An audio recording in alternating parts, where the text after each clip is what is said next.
Yes, good evening, good morning, good afternoon, wherever you are in the world. Welcome back to Football Heritage TV. It's Sunday night. It's the Spurs review, and it's a very different Spurs review to the last time we did one. We just lost to Ipswich.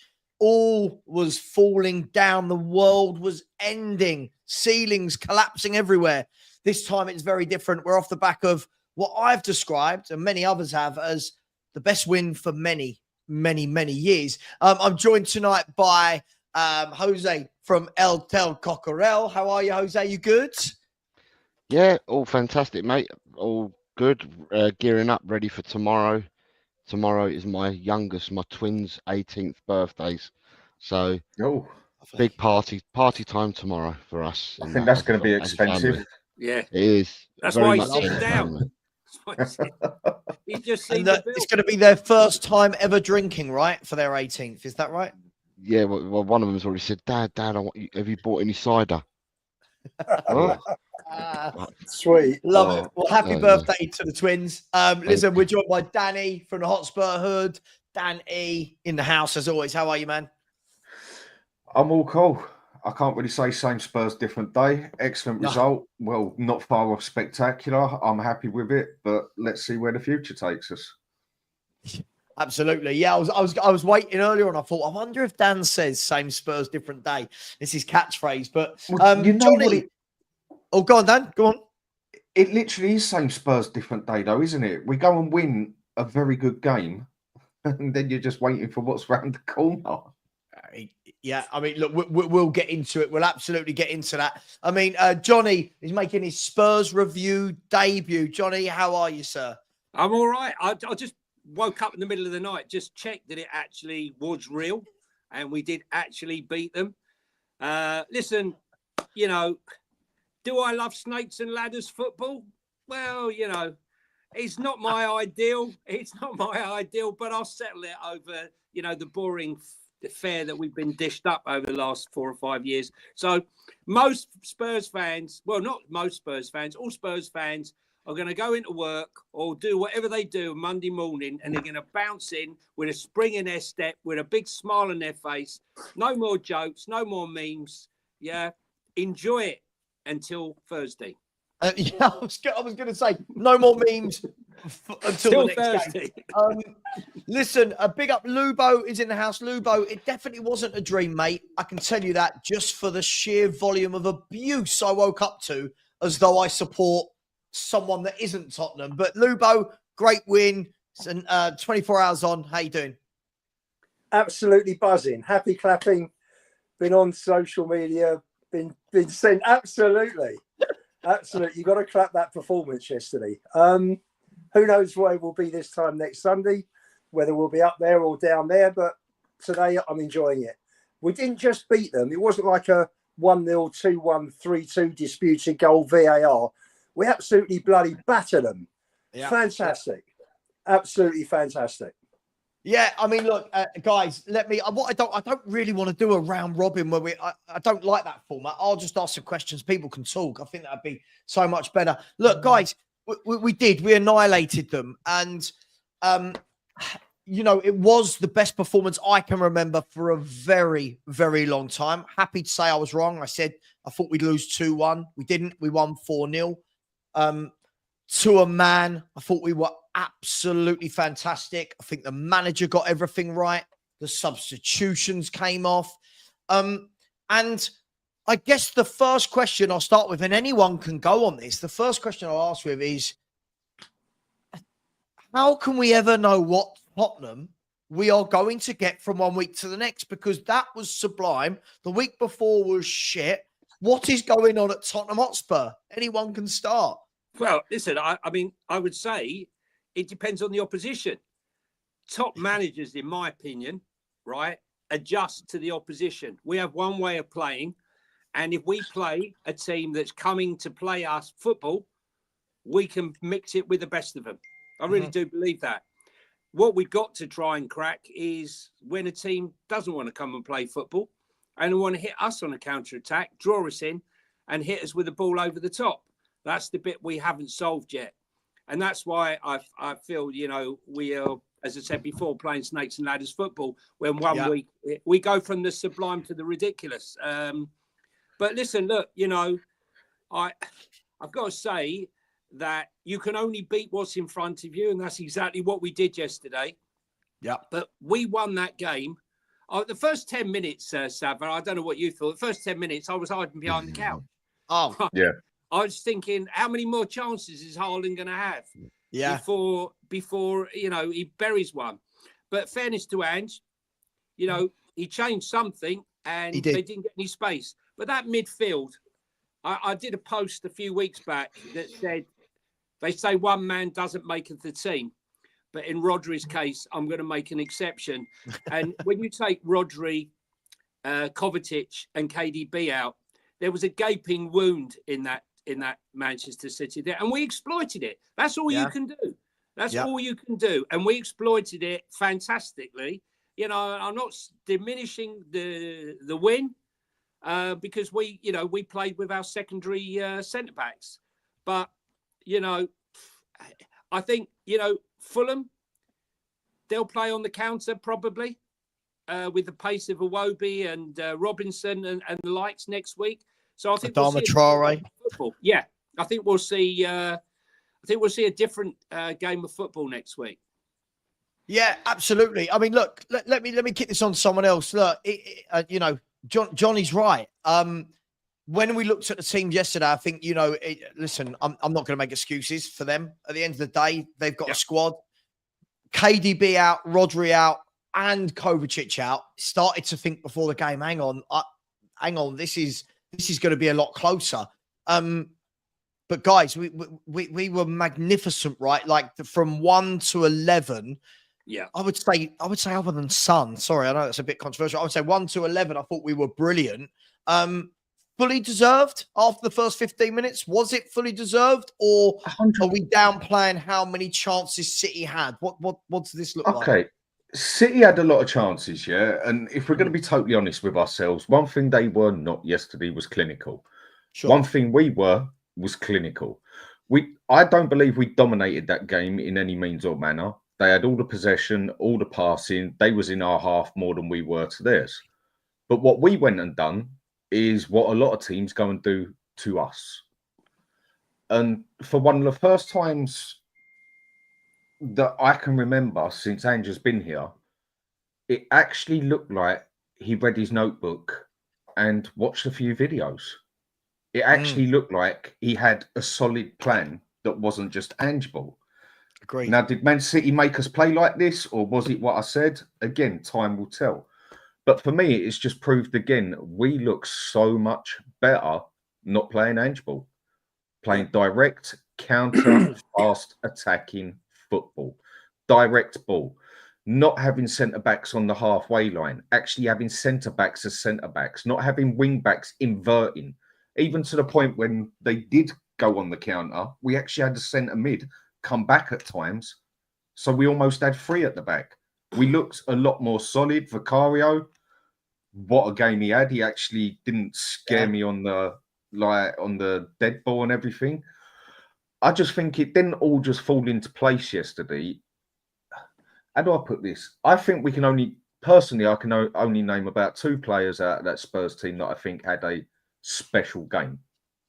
My difference is with it, for the first time in a very long time, you saw an 11-man team. Agreed. Not just 2 or 3 players playing out of their skin and almost carrying it. We had 11 solid players on that pitch working as a team. And like I've said before, you go and get an average team or a good team and you play everyone in their right position, play everyone to their sync, play it to the right formation.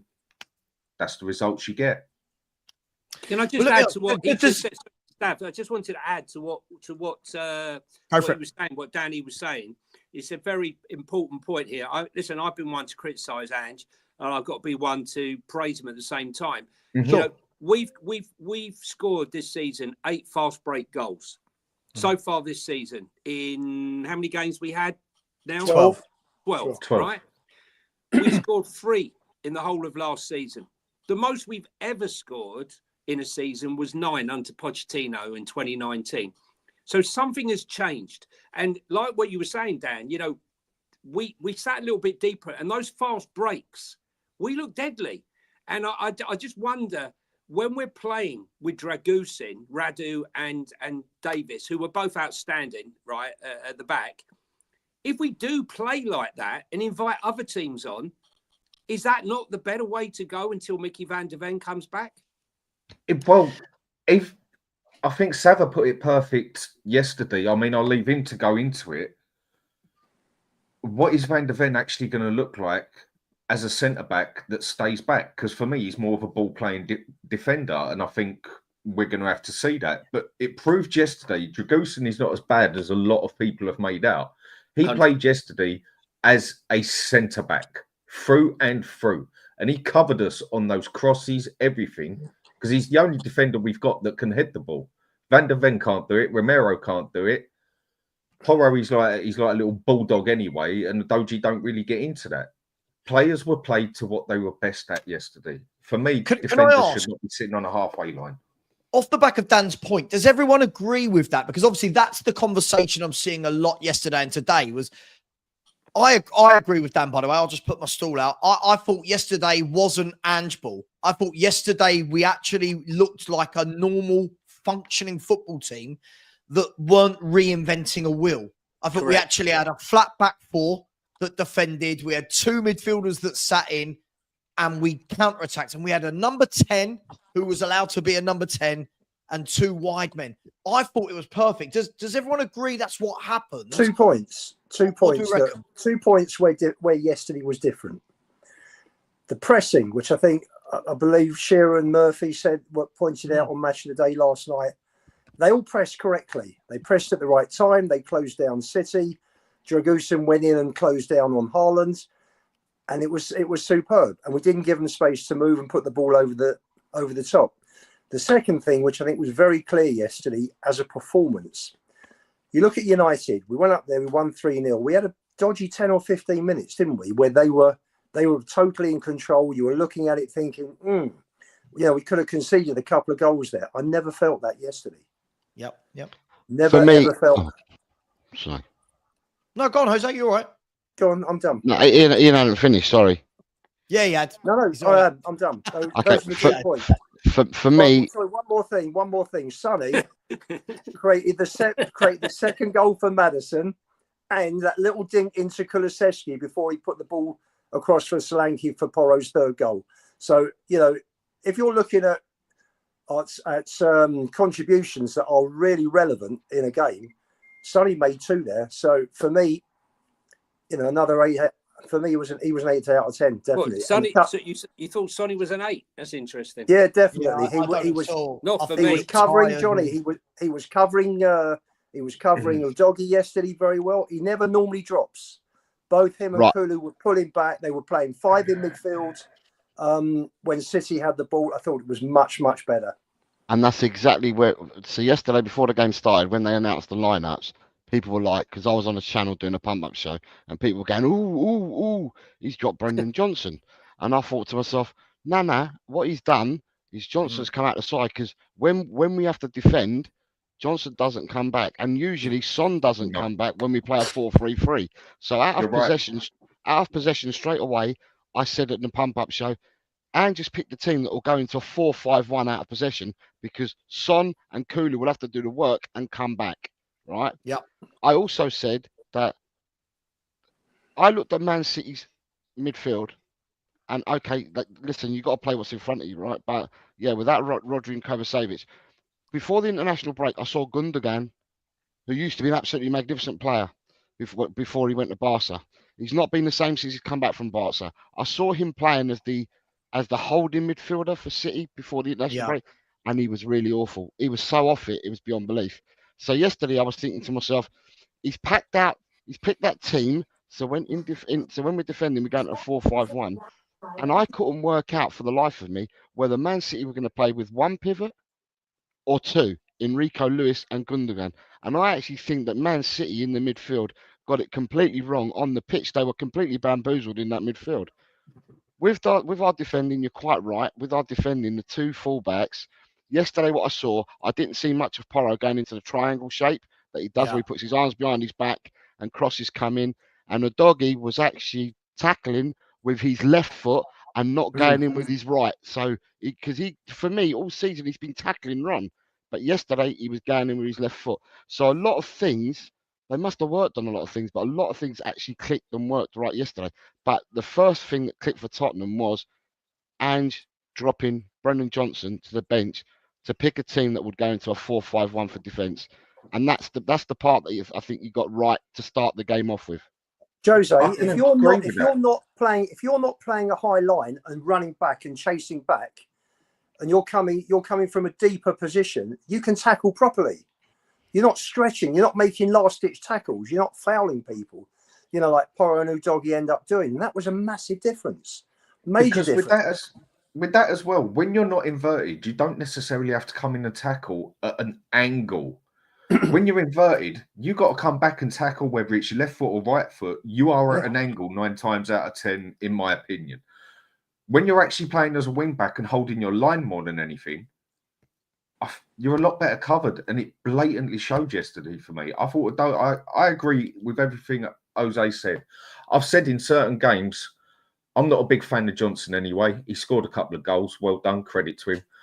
But there's been a few times, like with what happened to Archie Gray, where I've said, get Johnson off of there, get Kulu on the right, even though I prefer him in the middle, because that man can come back and cover and help the boy out or help whoever's there. Johnson, that's just not his game. And that's not disrespecting him. That is just, it's not him. Even Timo Werner comes back and covers more than Johnson does. I think Jose just got everything right there. I agree. Johnny, you're on mute. You're on mute, Johnny. Sorry, go on. Oh, no, go on, you're right. Go on. I'm just saying, listen, it's very difficult with this fan base to say anything, because if you, like the Ipswich game, you come in, we have every right to criticise that game. Or, you know, people like you and I, Ian, we go down to Palace or we go to Coventry, some of the games we've seen this season.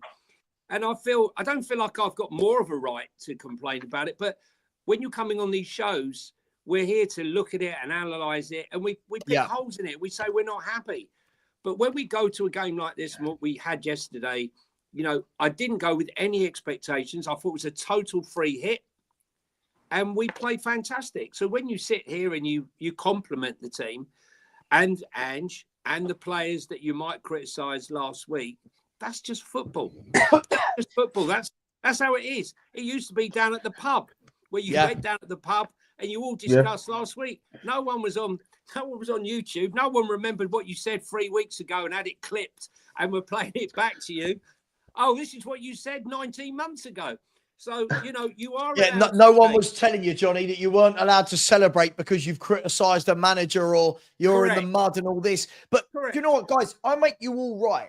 I make you all right. For me, I think you're spot on, Jose. The decision to play Kulu's right wing for me was perfect, because he's got the physicality to have that battle with Vardiol. Johnson doesn't. Let's be brutally honest. All the things we saw Kulu do wouldn't have happened if that was Johnson on the right wing. Because, again, I'm going to try and say something without belittling Johnson, but either way, people are going to have a pop at me, so it doesn't matter. I think Johnson offers nothing in a game of football unless he's in the box getting at the far post for crosses. You actually stick him out on the right wing, he can't beat a man. He hasn't got skill. He isn't strong. And there's no way he's whipping over that cross that Kulusevski whipped over. So I think he got it spot on. Here's my question for you guys, lads. Whether it was by design, whether it was by default, because Man City always have a lot of the ball. Forget Roma. We know that's going to be a completely changed team. Fulham, White Hart Lane, I'll always call it that. Does he go with the same tactics? Sorry, should he go with the same tactics? And should he go with the same 11? Definitely. I think 100%. He should go with the same first 11. And personally, I think he should start with the same tactics. Now, I don't want him playing the same tactics every game. This is what we've said. We want him to adapt game by game.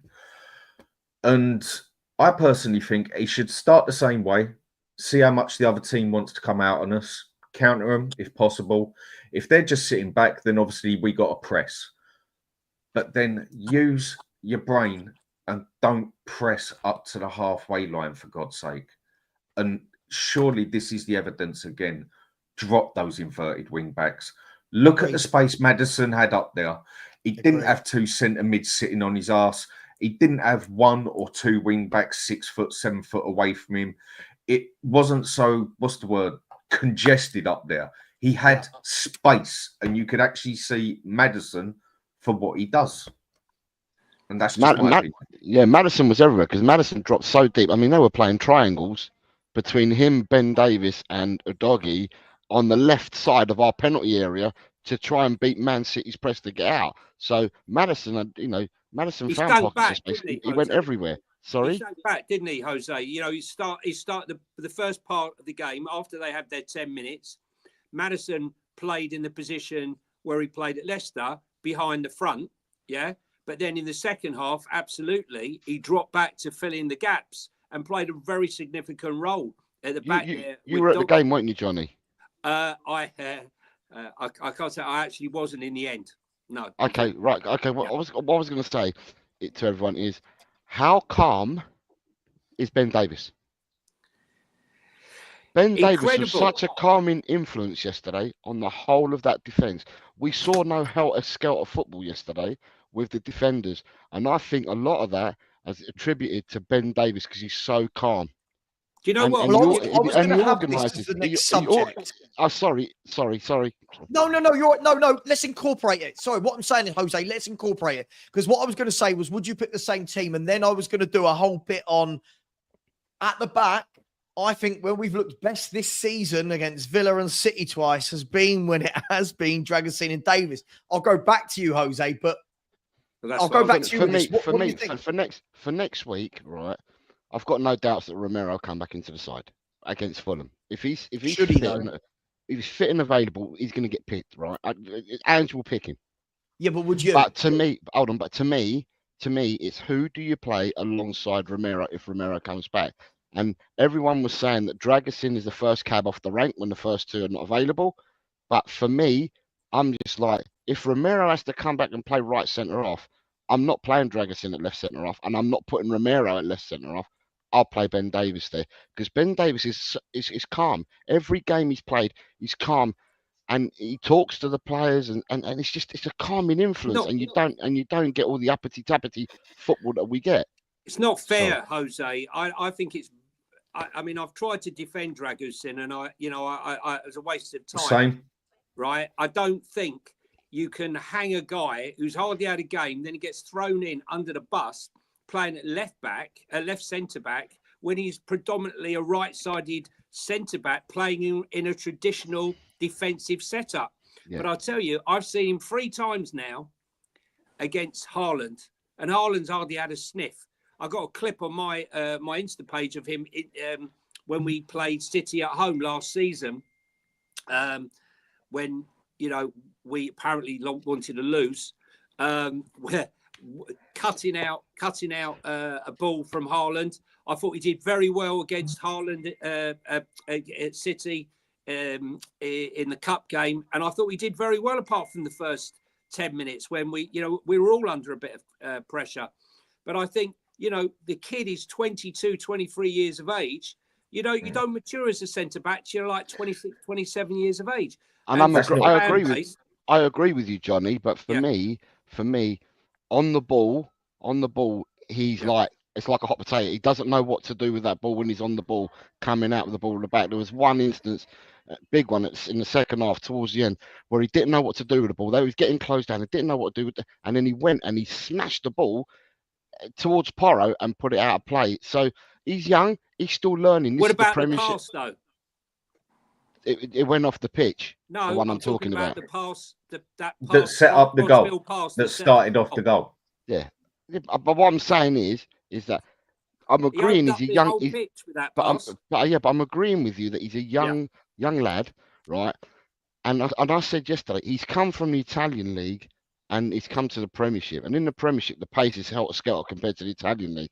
You're not going to be given all the time in the world. He played in a 3 though. Yeah, I know he played in the three, but you got time on the ball in Italy, a lot more time on the ball than what you get here in England. Here in England, people are on you straight away. I mean, if you look at the English, if you look at the Premiership, there's probably about 15 teams in the Premiership out of 20 that press, that do high pressing. Do you know what I mean? And you don't get that in all 20 teams in Italy. So it's different type of football. He's still learning. He's still got time. Dan hit the ball though. What I was going to say, Jose, because if you take him out of that back, we don't have anyone that wins a header. Because I'm sorry, Mickey Van de Ven is unbelievable. He's not good in the air, and Romero is not the best in the air. He's good at attacking the ball in when we got a corner, but he's not defending. Great defending it. Whereas Dragusin, where's one of his strong points, he's our best player at it. Yeah. The other point is with the defence is just on the Davis point, quick. Yes, I think it's at a point where he needs to go, but he was not on the top of my list. I put it into blocks basically of who is more important to go, like on Ndombele right at the top. For me, Davis was in the third because he's a consistent player. He's nothing special. He comes on, and I'd say 9 times out of 10, he does his job. And he wasn't a first choice player for me to go anyway. And with Dragusin, I've tried defending him as well. He is not a ball-playing defender. He is an old-school centre-back. Yeah. And when he played in Italy, he played in the middle of the centre-back, while the others who he was with would play a ball-playing sort of style, go out, and he would just sit back and cover it like an old John Terry, Tony Adams. Not saying he's as good, but as a centre-back. Nothing more, nothing less. And the other thing I liked yesterday, what he did, what I also saw Porro do and Davis, is when it got to certain points, bollocks to all this, let's pass our way out. Or when in doubt, kick it out. And it worked again. You can't always work your way out of the defensive problem. Sometimes just use those old school tactics to clear the ball and give yourself a minute breathing space. I think Dragusin's style and our style, Ange ball, does not work for him. But yesterday, we're dropping deeper. Can I ask you guys a question? I mean, this whole centre-back situation is interesting because for me, I've always, anyone who's watched me long enough and knows me, I think I'm pretty well known around the Spurs community for one reason or another, will tell you that, it's true, isn't it? Will tell you that I'm not the biggest Romero fan. I think Romero's a good centre-half, but I always emphasise good. Like, I think he's good. I don't think he's this magical centre-half that everyone praised him to be. My worry is this year, I think he's been one of our worst players. I don't actually think he's had a good start to this season at all. So if Romero is fit, and again, I agree with you, Jose. I agree 100%. And will bring him back in. I've got no doubt in my mind he will. But for me, surely if we want to be a really serious club that are trying to build a squad, everyone keeps telling me it's a process and we're building, sure.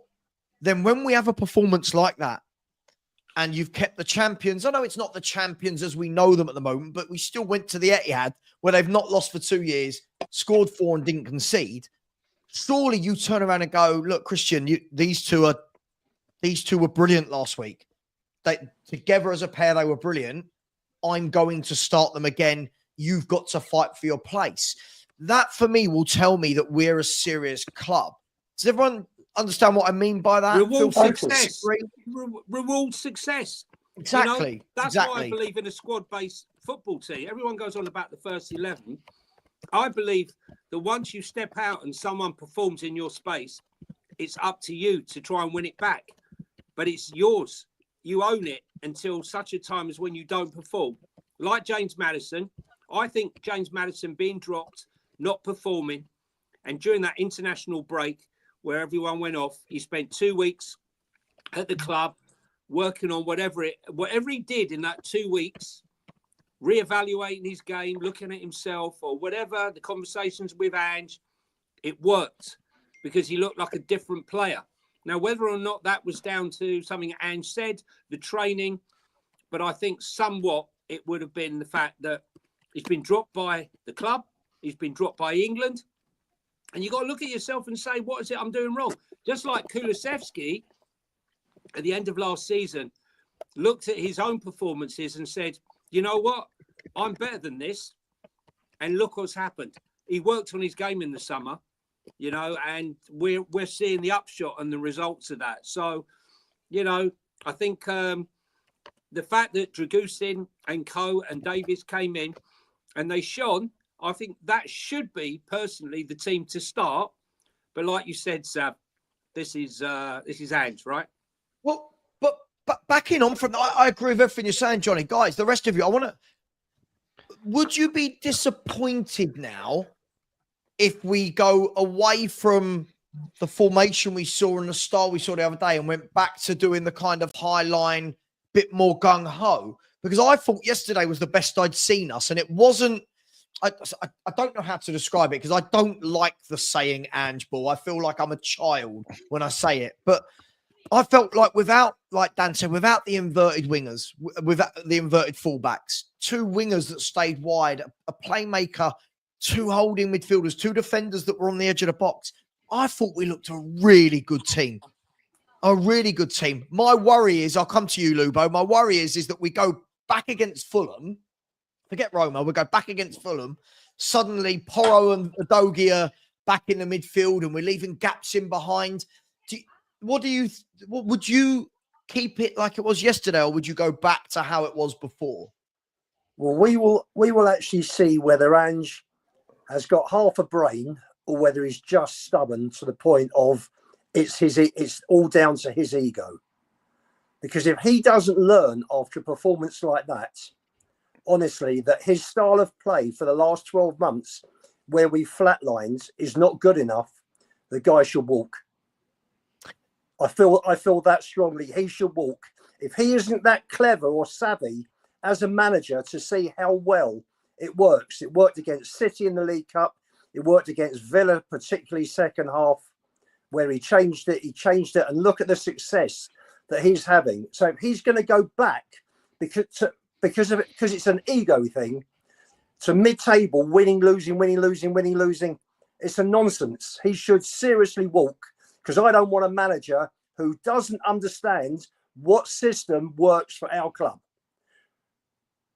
Well, I guess that answers my question from Lubo. Anyone else? I mean, but by the way, I'm not saying that there weren't aspects of what he does very well yesterday. Obviously, the pressing, there was great aspects. But for me, yesterday, it felt like a traditional football setup, if that makes sense. Of course. None of this reinventing the wheel and fullbacks having to do 15 different jobs. It just felt like a traditional team. Am I making sense in that? Yeah, I think you're right. To me, that was not Ange ball. It had hints in it. But at no real time did I see inverted wing-backs consistently or centre-backs sitting on the halfway line. Yeah, all right, against City, you can say that's bloody hard to do with anybody. But usually in any sort of game, that is how he plays football. So I've had quite a few people tell me, but that was Ange ball. But yes, that was not what, I can't, the phrase itself, Ange ball. That was not how he usually plays football. And if anyone can't see that, well, we did watch play a few with more a ball. games. That's the only thing. We did play with that was football. nowhere near to how that was nowhere near to how he usually plays football. If anything, that was more similar to how Conte plays football. Okay, we might not have sat back and absorbed everything, but we sat back when we had to, when the pressure was on us, absorbed the pressure, and then as soon as we got a chance, run it, direct ball, up there, clinical. Let's go for the next one. That is not Ange's usual style for me, in my opinion. And he celebrated, Dan. I saw him go like that. Yeah, when the goal went in, he was living it up. I mean, how many goals did we actually get there through counter-attack? For me, that was at least 3 of the 4 was from counter-attack from our own half.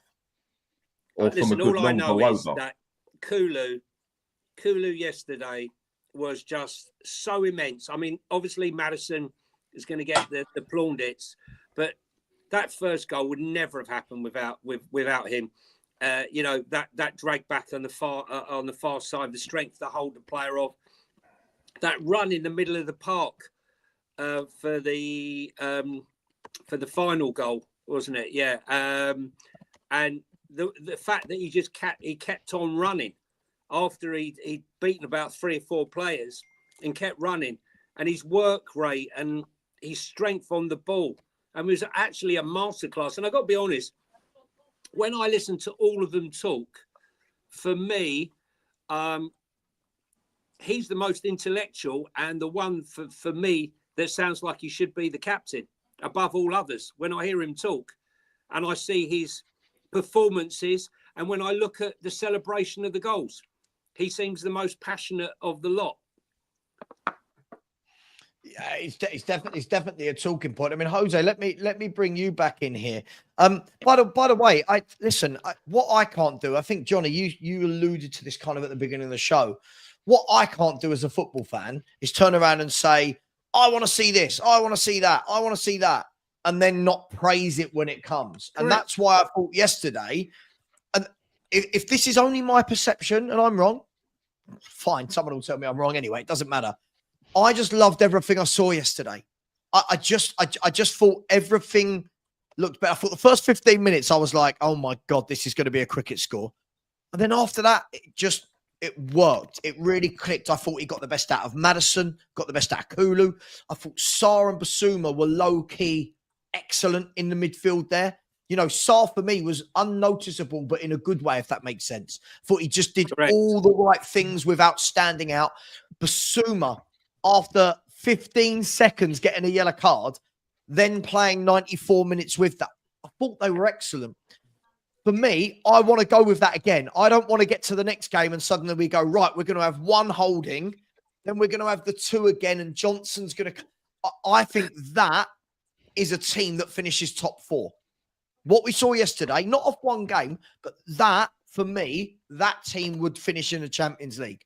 So the other team, I don't think would. That's just my opinion. Savva, will he... Do you see think that, though? Do you think he's had an epiphany? We'll see. Or it's just a one-off that he just struck lucky on the game. I think we'll see. I think we'll see very soon, because if he hasn't had an epiphany over those 2 weeks, where he's had 2 weeks to stew about really what's not going right, because he did say, if you remember, this is all on me after the Ipswich game. Sure. I have to go back at the drawing board and look what I'm doing and change it and do something about it. Maybe, just maybe, that yesterday was the first sign of that. Time will tell. Let's hope so. Yep, exactly. Time will tell on that. But if he really can't see, I'm not saying he has to play this way against every team. Some teams, we are definitely better off pressing a high line. But again, bring your centre-backs a bit more and use your wing-backs as inverted wing-backs. A lot of people have said this team is shit, basically. No, for me, it's not. For this team, play it the right way with a manager that plays the right tactics for the players. I'm not Ian. It can work. And Ange played them to how they play better football, and it worked. You didn't have any player on that pitch at that time who was out of sync. The only one who I'd say wasn't in his best position and still was one of the spectacular players was Kulusevski, because for me, he's a more consistent, better player when he's attacking midfield, central or centre mid. But he had a brilliant game on the right. But on the right, he's always been so inconsistent. Whereas where we've seen him in the middle, he's been a lot more consistent. But everyone else was playing to what they are best at, not just how... And he played poker yesterday. He played with the cards he had, and it worked. Well, that's what I've got. Let me ask this question then. I mean, yeah, look again, and I'm not taking anything away. I thought yesterday, as I said, best game I've seen for years from Tottenham. You know, at no point after the 15 minutes, at no point did I feel scared. Now, naturally, at 2-0 as a Spurs fan, I'm like, oh my God, I've seen this 1,000 times before. But at no point, with all they had loads of shots, half shots, sliced volleys, headers high. At no point did I think they're going to come back into this game.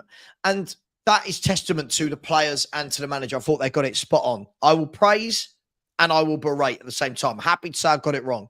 As I said earlier, guys, if I get it wrong and I've predicted Spurs to lose, that can only be a good thing for Spurs as a team, right? Because it means Spurs have gone on and won the game. I'll ask you this. when Bentancur, Van der Ven and Romero come back, do you think you get the same solid display you saw yesterday?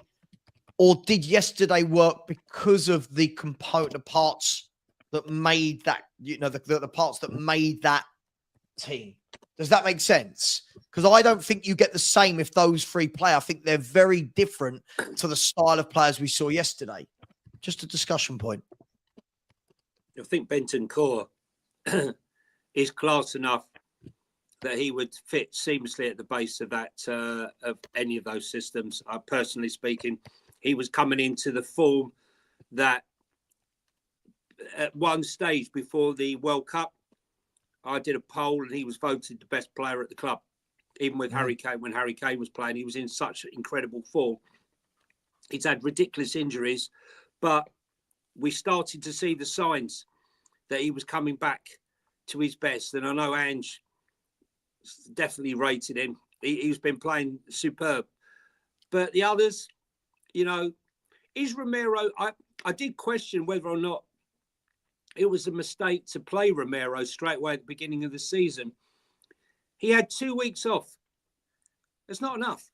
He's had the whole season, gone to Copa America, played the whole of that, played every single game, won the tournament, had 2 weeks off, and then straight back into playing football. I think it shows.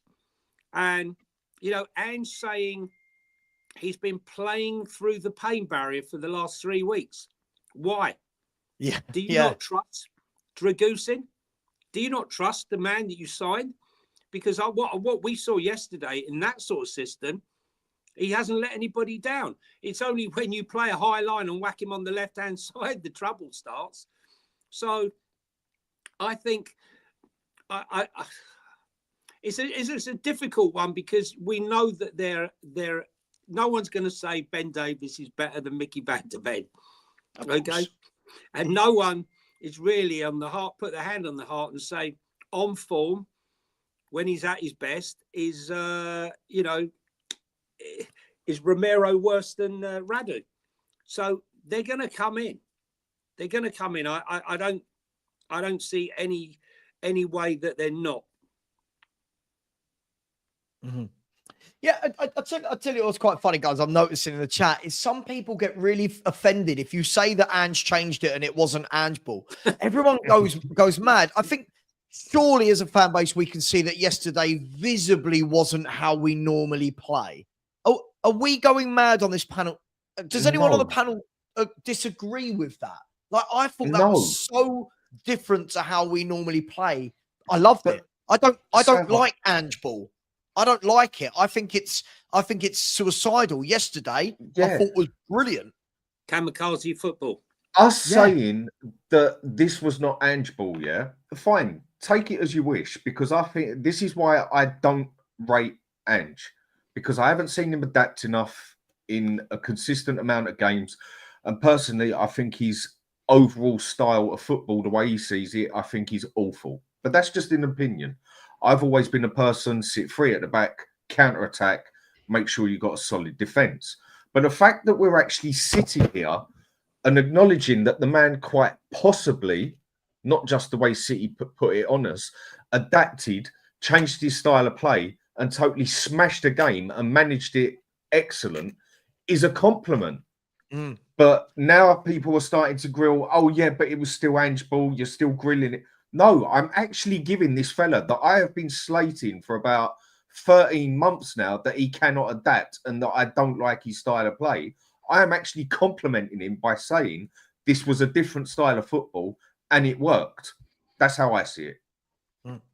Jose, I'd love to get your take on this.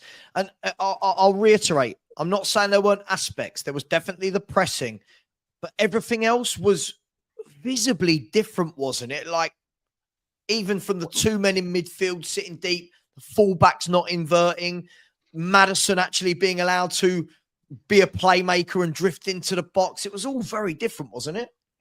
This season has been totally different to last season. That's as clear as I can put it. The way we played last season was one system all the way through. Didn't matter who we played. We played one way all last season. And whether that's because he wanted to implement this into the players, I don't know. He's got his own reasons for doing it. He's a manager. But we played one way and one way only last season. This season, however, we've played different ways. Whether people like it or not, we have played different ways.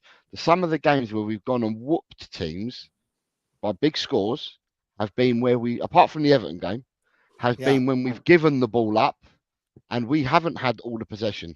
So Brentford, we didn't have all the possession. We didn't have all the possession against Villa. You know, I'm going back to these type of games where we didn't have all the possession. So we have played differently this season. I'm not saying we played like that in every game, because the first couple of games of the season, we had all the possession. At Man United, we tonked Man United, but I think we had the majority of the possession at Man United as well. But there's a lot of the games we've won this season are by having less possession. So I think we've played differently this season. Have we found where we are and where we need to be as a team as yet? No, because we're not consistent enough. We need to get consistency on the board before we can start saying this is the way, or we've got a way of playing. The other thing is it goes without saying, and I'm not going to knock the manager or any manager for that matter in the league to say they don't know what they're doing, because you've got to play to your strengths and you've got to play to opponents' weaknesses. And it's down to the manager and the coaching team to coach their team correctly to ensure that when you go out with a game plan on that pitch, it's the game plan that works for you and nullifies the opponent. And that's what we got to get right more often than not. But yesterday, as I said, for me, soon as I saw the lineup, straight away, I realised why he's dropped Johnson, and I realised everything. People were saying that Sonny didn't play well yesterday. Sonny did a lot of defending yesterday. He may not have shown in attack all the time, but Sonny did a lot of defending yesterday. But so did Kulu, but Kulu seemed to attack more than Sonny as well. You know, at the end of the day, what you said as well, Savva, earlier, when we're going on about the midfield, I said on my show this morning that for me, Pat Matasar, he was like invisible. He just did everything right, but you didn't hear his name appear all the time throughout the game. And as for Bissouma, for picking up that yellow after 15 seconds, Bissouma, I thought, put in his best performance in a Tottenham shirt since he's come to the club yesterday. I thought Bissouma played that well yesterday. He done everything simple. He won the ball. He tackled correctly. He laid the ball off. He dropped. He did absolutely everything that you want him to do. Everything you was crying for him when he came from Brighton, you're crying for him. He did that yesterday. But one game's not enough. Biss needs to do it more often. One game's not enough. But it's a starting point. I agree. Just before I bring you in, Johnny, just really quickly, please, listen, guys and girls in the chat, calm your boots. What are we doing here? We've just beaten Man City 4-0. Can we not play nice? Have different opinions, but just stop getting so aggy with each other. This is a free platform. Just talk football. You're going at each other as though half of you are Arsenal and half of you are Spurs. And I'm the only Arsenal fan here. So let me worry about Arsenal. You lot worry about Tottenham. But can we all talking about Arsenal?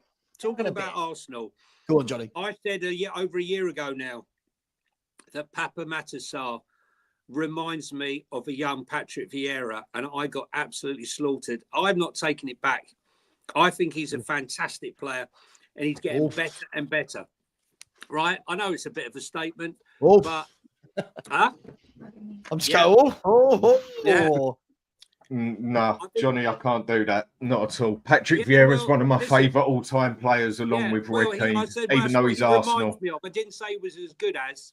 Oh, of course not. I know that, but he does not remind me of Patrick Vieira. The way he runs, there's aspects of his game that reminds me. Maybe his build, if he goes down the gym for the next 3 years straight, he's like, there's nothing of him. There's more of me than there is of Sarr. Meanwhile, he stood up for himself when Haaland dragged him off. Fine, right? Like this, I've never said that he can't stick up for himself, but I think relating him to Patrick Vieira is a very, very. I'm saying he reminds me of. I didn't say he was as good as. Look at his. Watch how he runs, and watch how he runs during the game, and the body, how long and elongated they are. Listen, look, he's had a very good season.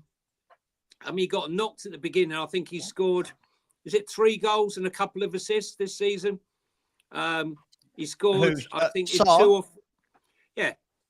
I think let he you know. scored 2 or 3 in the Europa League games, and he's played very, very well. I wouldn't say he's technically gifted either. I'd say he's okay. I'm not saying he's poor in any way, but I wouldn't say he's particularly technically gifted yesterday you didn't notice him because he was mopping up and he was doing his business and he was putting his feet in and he was doing what was required of him, and he didn't, kept running and he wasn't wasting the space. He knew when to close down, when to intercept, and a player of his age is only going to get better personally. But listen, look, I think this whole business of was it handball, unless you, in all honesty, wear glasses and you forgot to put them on, I don't know what game you were watching, because we weren't camped on the halfway line. We were sat deeper. It was a whole different ball game. It was a whole different ball game, and I rejoice it.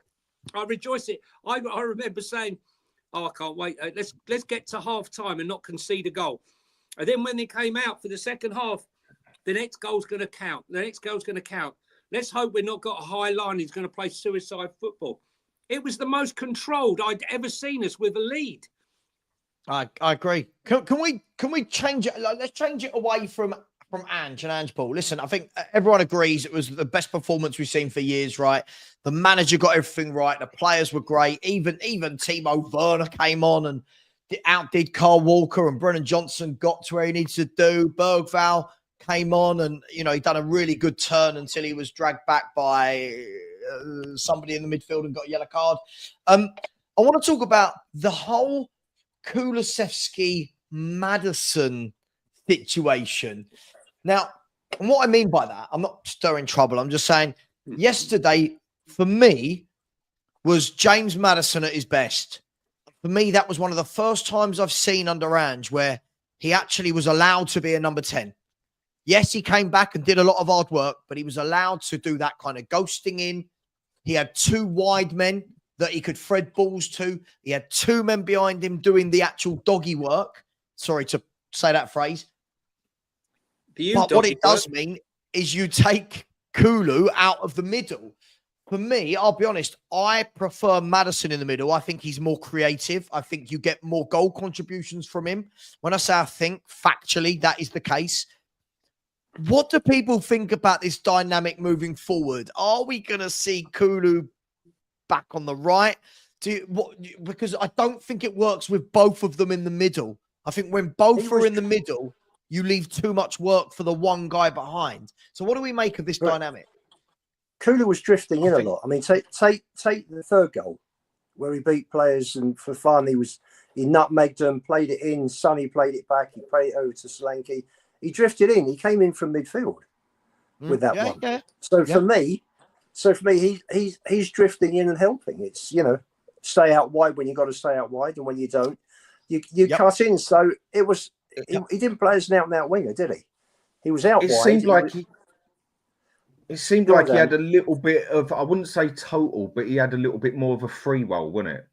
Yeah. I'd say a half free roll as such. It wasn't like he was right. That's what you got to do. Stick to it as such, like you would do with other players.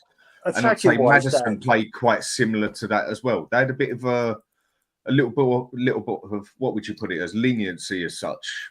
Defensively, he had his job to do, and that was to sit in front and support Porro. And attacking wise, he had, literally across those 30 yards, he had free rein, didn't he? He was fine. Yeah, I think. By the way, I'm not saying, Ian, that he was hugging the touchline all game, but I mean in terms of starting positions to get them both in the team and have 2 midfielders behind them. One of them's got to start from the right, and Kulu is the better candidate because Maddison is that goal threat that I don't think Kulu is the same goal threat that Maddison is. Does one swallow make a summer, though, Savva? I need to see evidence that he can replicate that, when we come to play, whether it's Fulham or Roma, before I can really cast judgment on that, because what we've seen this season is that I was crying out for Kulu to, as soon as Ange signed for us, for Kulu to come into the middle. I don't want to see him out on the flank. And I kept going on and on about it. And quite honestly, he never grabbed the opportunity. And I felt, I think I've totally misread that. He's obviously not capable. And then lo and behold, this season he's come in and he's made that position his own, which is what I was talking about before. I think it's up to James Maddison to say to Ange, look, I deserve to be in that position more than Kulu. And it's up to Kulu to say, well, hang on, I don't want to be out in the wing because that's not in my best position. I think whatever way, you need a double pivot to protect them. And whether that is Basuma and Sarr, or Bentancur and Basuma to sit alongside either or those two is essential. I don't think they work side by side in the middle. That's my personal opinion. I just want to come back on your point there. Sorry, Ian, before you come in, I just want to come back on your point. For me, I feel that a lot of the James Maddison thing is misunderstood. And when you actually look at the stats around them as well, it will show. Perchi and I did a show the other day. Go on, put that in. Sorry, I've got Lazio in my acca and they nearly scored. Sorry.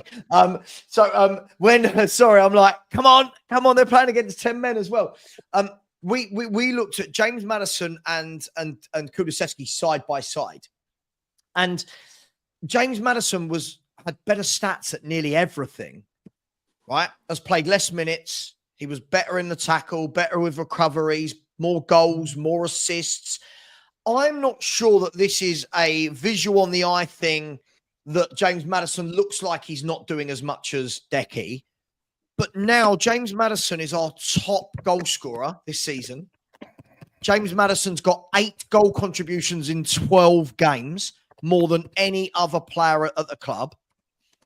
And when he's, again, given that free rein yesterday, he can ghost in and score those goals. For me, my worry is that we then go back to what we've seen before and we start asking Maddison to do things that don't allow him to show that creativity. But for the minutes he's played, Johnny, he's played loads less minutes than the other attackers and he's got better stats than all of them. So he must be doing something right because... But he's also doing something... I hear what you're saying, but he's also doing something wrong. Listen, look, there are other aspects of the game, okay, which come into play here. When he was taken off at West Ham, when he was having I didn't think he was having a great game, and he went off. I did not like the way he carried himself, okay? He sat there with a face as miserable as sin. And when we started scoring goals, he was not up celebrating with the rest of the team, any of the goals. Now, for me, that's bang out of order, right? You're meant to be part of the leadership group. You're meant to be supporting. This is a squad-based game. Whoever's in there taking your place, you got to be there, even if it's killing you to watch it. So I don't think it's just about the stats. I think it's more about, not going down so easily every single time you get touched. Concentrate on the game. Don't get distracted with bullshit and getting into niggles where they are unnecessary. Rise above it. I'm not saying he's not creative. I'm not saying, his goal contributions are there, right? We can see it. But the eye is saying, before yesterday, I don't think, if you did a poll, who has been the most influential player this season for Spurs between Decky and Maddison, Decky would probably win hands down. But that's not to say he hasn't made a contribution. But sometimes the eye, it's strength in the tackle. It's the willingness to keep going on, not dropping your shoulders when things get bad, not screaming at your fellow players unnecessarily over something that really could have been your fault as well. There's lots of aspects. We don't know what's in Angie's head, but he has taken him off repeatedly, game after game after game, for a reason. I get you. But when we're talking about things like in the tackle, again, the stats show that in the tackle, he's been better than Kulu, right? Do you know the number of times Kulu gives the ball away compared to James Maddison is 3 times the amount? He scores less goals. He gets less assists. My point is not one should play and the other shouldn't. My point is in the number 10, no matter what we think of Kulu, Maddison is the creative force in that 10. He scores the goals. He gets the assists. But would For you me, put them side by side in the middle? I would have Kulu in a false, if this is a thing, I'm reinventing wheels here. A false right winger. I'd have him as a false, what, sevens? Do sevens play on the wing? I'd have him as a false 7 because, again, we can't have a player of Maddison's quality sitting on the bench. I just don't think we're good enough as a team to have a James Maddison sitting on the bench when he's scoring most of our goals and getting most of our assists. Ian hit the nail on the head. Ian hit the nail on the head when he said, you know, there are no rules in football. You can make them up yourself. That's why it's called tactics. And quite honestly, you know, whilst it might look on the diagram, Kulu's playing on the right-hand side and Maddison's in the middle, being protected by the double pivot, that Kulu, in fact, isn't out on the right that much. And he is inside, trying to create as much problems from more or less the same positions that he was doing before. With that, I think it depends on the game as well. There's certain games where I think you'll get significant more out of Maddison playing him as the attacking midfield central / playmaker, whatever you want to call him. But I also think there's significant games where you see more out of where it would be more advantage to use Kulu in that perspective. I'm quite liking Kulu as a centre mid personally, playing alongside Basuma or Sarr, whoever else, which I never really related him to. But I think there's certain ways where you'll get more out of Kulu when it comes to just needing a bit of brute force to almost push your way through a midfield or defence and with a direct ball. Or whereas if you're going to piss ball about basically at the top with passing it about and getting into positions and someone who can do a good direct, good pass cross, I think you'll get a lot more out of Maddison. For me, it depends what game you're playing. Some games where you need to be significantly more physical, Kulu's our man, because how many times I've seen Maddison get knocked about left, right and centre and get moody over it is quite a few as well. I just think it depends on the game. Let me throw another option in. Before anybody says we're the highest league scorers this season, I know that, but we're still 6th. We're still 12 points off the top, and we've lost 5 games. So let me caveat that first of all by saying that. Let me just say that maybe, just maybe, he's thinking to himself, we failed to break down low blocks. So sorry if the wingers invert like Kuligan. So he's looking at a way of breaking down the low blocks and turning these defeats into wins. And by having Kulu and Maddison, who are the 2 most creative players, in tandem in a slightly different system, that's his way of looking at it and thinking, do you know what? I do need to change. We're losing too many games. The games we're winning well, but the games we're losing, you know, Newcastle for me should have won that. Leicester away should have won that. Let's turn those. That's 1 point that should have been 6. Even Arsenal, you know, if people had come away and we'd have won 1-0, I don't think anybody would have said that's an unfair reflection of the game. So for me, he's looking at a different way. We're not beating the low block by playing Sonny and Johnson wide. It's not happening. Agreed. So how do I change it? I think another thing that a few people need to honestly get the idea of is that possession doesn't mean you've dominated a game or you're going to win that game. And I feel a lot of people still go on about, like with Arsenal, I do not feel we was in control of that game at any time. Why? Because we was playing exactly how we play and exactly how they wanted us to play so they could do what they did. But because we had the possession and a few other things and more passes, people were saying we was totally in control and deserved that game. I don't think we did. It might have looked it, but to me, we just played exactly how Arsenal wanted us to play, exactly how they waited for us to play, and they got exactly what they wanted out of it. This is where I think the eye can be a bit deceiving. Just because you're in total... Man City yesterday, if we really want to be deadly honest, Man City should have scored 4 yesterday. But their finishing was absolutely shocking. They Dan, was we in could have our got half 6 or most of the 7. time. We could They have got could have 6 got or 7. and they could have got that as well. Their finishing was No. absolutely bullshit yesterday. How many No. chances? How Oh, many Ian, you chances? can't just say no like that, Ian. They had 5 I mean- shots on target. They couldn't have scored 6 or 7. That's why I'm Right. just telling you. But that's Out of what the he said. 27, that's of They the could have 20 got odd 2. shots. They were No, a lot if of they a few would of have them been were more half chances clinical as and well. you would have had Haaland on form like he's been, he could have easily had a hat trick. What I'm saying is, basically, they was on us. We did to them what other Man City was not clinical in any forms or manner yesterday. If you would have had them on form, they would have definitely had a few goals out of that easily. But they weren't, and we defended bloody well. What I'm saying is, with Arsenal, we just played exactly how they wanted us to play. You can have all the stats in your favour, but if you're actually playing into someone else's plan, I don't think you're actually in control. Again, it's my opinion, but I think if you're playing the way the other team has read you, and whether it looks messy or scrappy that they beat you, I don't think you've been in control because you've done exactly what they expected you to do, and they've countered you exactly how they wanted to counter you. No, I think Arsenal probably controlled it. You know, they put their hand up and said, "Right, you're not going any further," and that was it. That's basically what I'm saying. And we But we couldn't had break the them possession, down. we had the possession, we had the shots, we had the highlight, we had it all. And everyone said, a lot of people, sorry, not everyone says we dominated it. I don't think we did because we played exactly the way they wanted us to play. Yeah. I think that's the difference, right? Yesterday- Isn't it? Is these are the games, whether it's Arsenal, whether it's new. We went through this last night, didn't we, Ian? You had Newcastle sat in against us. Leicester, from the majority of the games, sat in against us. Ipswich, the same. Palace, the same. Arsenal, the same.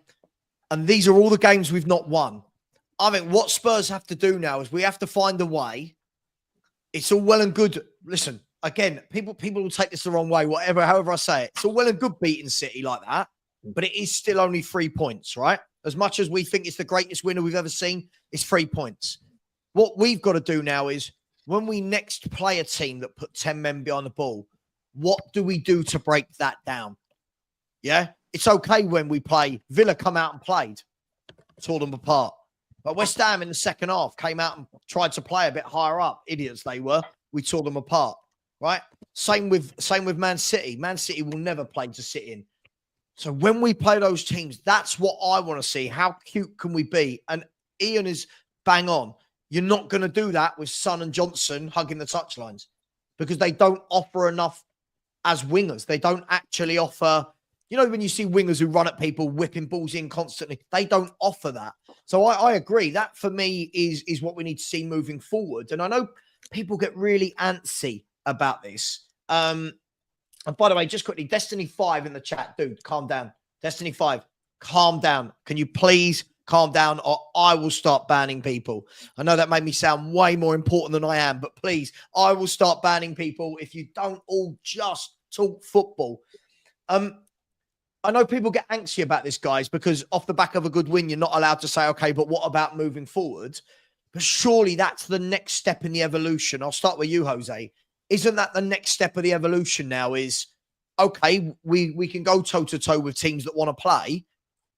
We can go toe-to-toe when Man City are leaving gaps in behind and Villa are. But what do we do about the Palaces? What do we do about the Ipswiches? What do we do about these teams that say we've got no interest in coming out and playing? Is that fair, Jose?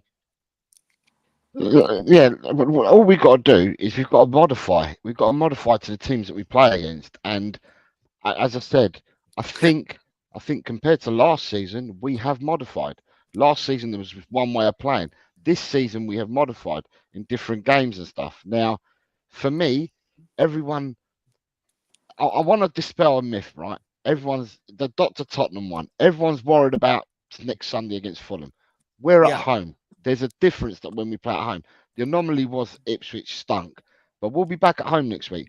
I look at Fulham's midfield and I look at their lineup and I think to myself, Ange wouldn't do badly with going in with the same formation that he went in against Man City, even though we're at home. And that means not playing Brennan Johnson. And that means controlling that midfield again and building from there. And then when we haven't to defend going to 4-5-1, maybe give up a bit of the ball, because Fulham like to have the ball. Fulham, home or away, they like to have the ball. That's the way he's got them playing. So, you know, at the end of the day, yeah, you've got to change, you've got to adapt. You've got to make little tweaks here and there for the teams that you play against. It's all right having your philosophy, and Angepostecoglou can be called a philosophy rather than a way of playing. It's a philosophy that he's got, that he wants to play attacking football and that. But the tactics that give that Angepostecoglou philosophy, Yeah, you've got to adapt them against whoever you're playing. And, you know, you've got to adapt. You've got to adapt to your strengths and also adapt the game enough to find your opponent's weaknesses. And I think that, we have to do more of that. We did it perfectly against Man City yesterday. perfect. Right. Yep. And as I said, it all started from the lineup. As soon as I saw the lineup, I knew straight away, I know what Ange's doing here. I knew straight away. I mean, a lot of times we see a team sheet and we're like, why has he picked him? Why has he done this? Yeah. Why are we doing that? But yesterday, before the game, I saw straight away what we were doing, and we just got to do more of that. And It made sense. It's your favorite word, Savva. Consistency. My favourite It word. is. Winning yesterday. We won yesterday, That's what guys. it's all about. We won yesterday, and you know what? And I said it just before we came on the show. It wasn't a great victory. It was the greatest victory that I have seen in a long time. And I agree. And I've supported this club for nearly 5 decades. Well, for 5 decades now. Since Ajax, I would say, probably. What really? I thought Ajax was quite lucky. I didn't think we were good against Ajax. Yeah, I thought it was quite a lucky match. Yeah, but you're talking about the greatest victory. I mean, like, You're talking occasion rather than performance, right? Yes. You know, listen, like that was a moment. Yeah. Did you run round the your living room kissing everyone you could find? I doubt. No, because exactly. I didn't Ajax either. I did that. No, with that one with Ajax, I was sitting there, Johnny, and I was literally just texting my message to my mate, like, looks like I ain't gonna see you, like, because he's a Liverpool supporter, and I got a tap on the shoulder off my wife. Look up. I'm like, go. She slapped me in the face. Look at the telly. Just as I looked up, it rolled in the back of the net, and I think I woke the whole street up. No. So I was literally running round. So performance, I agree with Jose, but with moment, I've got to agree with you as such. Listen, look, I can it's all see where you're both subjective. coming from. It's all subjective. My point here is that Gary O'Neill went on Monday Night Football and he said, this is how you beat Tottenham Hotspur. And he laid out the blueprint. And I don't think there was last season any surprise as to what Spurs were going to do. It's how do you go about beating them? This season, there has been changes, as we said. You know, we're better. Montgomery's got us better at set pieces. We've only conceded 2. As I said about the fast break goals, we've got 8, and the best we had last season was 3. The best all time is 9. So there are tweaks, but I still feel in many games that we don't have the answer to the low block. We're 17 months in or 18 months in, and we repeatedly struggle against this system. And it doesn't matter, you know, I'm not interested in every week this one plays and that one plays. You have to devise a system and a team that's going to go out and is best suited to breaking that block down. I agree. And I think he just keeps playing the same. He'll play the same team more or less. I mean, the other day, against City was a surprise for many that he did it. I'm glad he did do it, and that's why in Ange's defence, spot it right. Sorry, go on, Dan. In Ange's defence, though, and it's not very often I do this. He hasn't exactly got the team to do what, let's say, we know Pep does. Right, I need someone who's going to hold the ball up there, good and proper, get the cross in, work it up there. Jack Grealish, here's your moment as such. He hasn't exactly got the players to do that with, Doesn't have a bad team, does he? I don't think he's got some of that squad. No, but he doesn't quite have a squad worthy of doing that, because after our first 11 players, we've maybe got 1 or 2 good players on the side, and the rest of them, they're either not ready or they just... Not when we're fit. I think that's a bit harsh, Dan. I would say we've definitely improved. I think, listen, when they're all fit, right now, I would tend to agree. Although I would like to see Archie Gray given a spot or a moment in the middle of the park. But don't go there. Don't go Yeah. there. Here goes the Archie Gray portion of the show. Here we go. Oh, sorry. In centre mid, I'll agree with you, John. In centre mid, but we are not covered on left back. We are not covered on right back. We are not covered really on centre backs. We are not covered on the left wing. Right wing, I'd say we're covered. Dan, we got Spence for Porro. That's not quite of the same level, though. And we don't know. If you're going to, there you go. We do know, don't we? It's a step down, basically, from Porro. Like, I think he's looked all right when he's played. Don't get me wrong. No, but it's still a massive step down from Porro, in my opinion, until I see him play a few consistent games. Where I haven't seen that. But Dan, in real terms, this is Tottenham Hotspur Football Club. You know, so that's where I'm saying. Yeah, we're not Real Madrid, but he hasn't really got many places that he can solid adapt. And the other players that he's got, the choice of players that he's got, and I think this is down to Ange with a big mistake he's made, is we haven't really got any other players in positions that play different to the players in that position. We haven't got a left winger who does things totally different to Son. Timo Werner does it exactly the same as Son. He's just bloody crap at it. Yeah. We haven't got anyone who plays a total different way to who we play on the right. We haven't really got anybody who we can bring on to adapt and change a game that much, is what I'm trying to get at. I don't think, and that's more in his defence. I think Werner, if he gets his act together, can make a massive difference this season. I mean, he's given Walker 15 yards yesterday, and he's burned him and gone past him over 40, 50 yards. He's killed him for pace, and Walker still is not shabby when it comes to being speedy. He's not what he was, but he's still quick. And we saw with that little cameo at the end what Werner is capable of. He just needs to do it a lot more. And for me, with him, it's about confidence. It's about confidence. You know, if he can do that to we Walker, should be cutting that deal, though, shouldn't we? Surely, yeah, I mean, but 5 surely years. we can't see one. We can't see one. Listen, him flying past Walker, it was great to see. But listen, if we're going to use him as an impact sub for 10 minutes in games like that, I'm all for it. That's fine. Yeah, I don't want to see the man starting. I don't want to see him start. For me, I don't want to see him starting. He's the third fastest player in the Football League behind Mickey van der Ven and Anthony Elanga. Yeah. But the problem is, you've got to carry the ball with you, right? And, you know, confidence breeds confidence. And let's be honest, right? Let's be honest. If he could find the form that landed him back at Chelsea, landed him at Chelsea from Leipzig, we'd all be celebrating. But unfortunately, he's not there. He's not there. I don't think. Go on. I don't think he even needs that form, John. He just needs to be able to at least pass that bloody ball. When it comes to taking up on a man, I mean, his pace you can't take away. And Johnson, solid pace as well. Not as quick as Werner, but solid pace. I think Timo Werner is 3 times the player that Johnson is when it comes to taking on his man. But that's it. He can't pass for shit, come love nor money. I mean, yesterday, okay, but out of how many attempts? He can't shoot come love nor money at an open barn door, let alone with a goalkeeper there.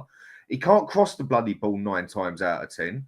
Okay, you get the odd one in or there. But when it comes down to the clinical part we need, it's shockingly, shockingly poor. Mm-hmm. And he's not good enough. The thing he can do, he can run, he can take his man on, and I think he's even brilliant at getting into the right position.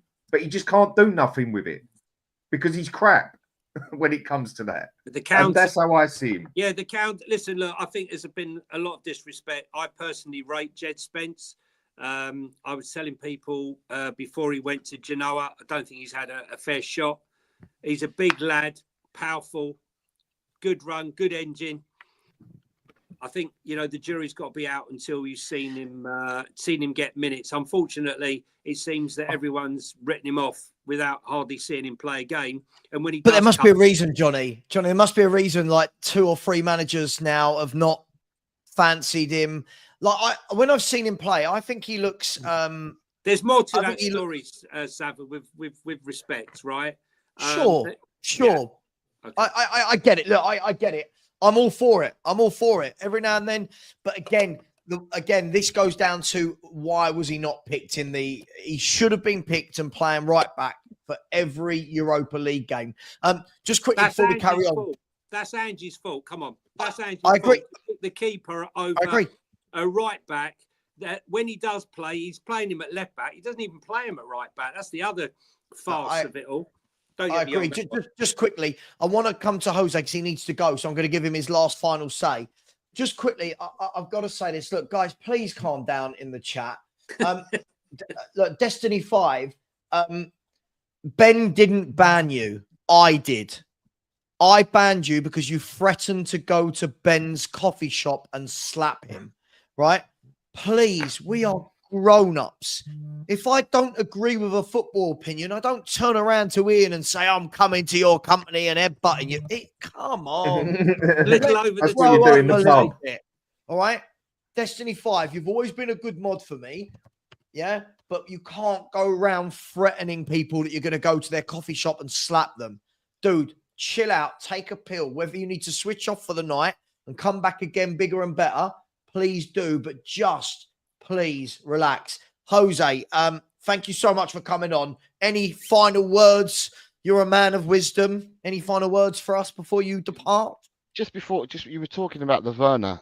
So you guys are talking about Werner, and I think it's unfortunate because it may have been a wrong decision.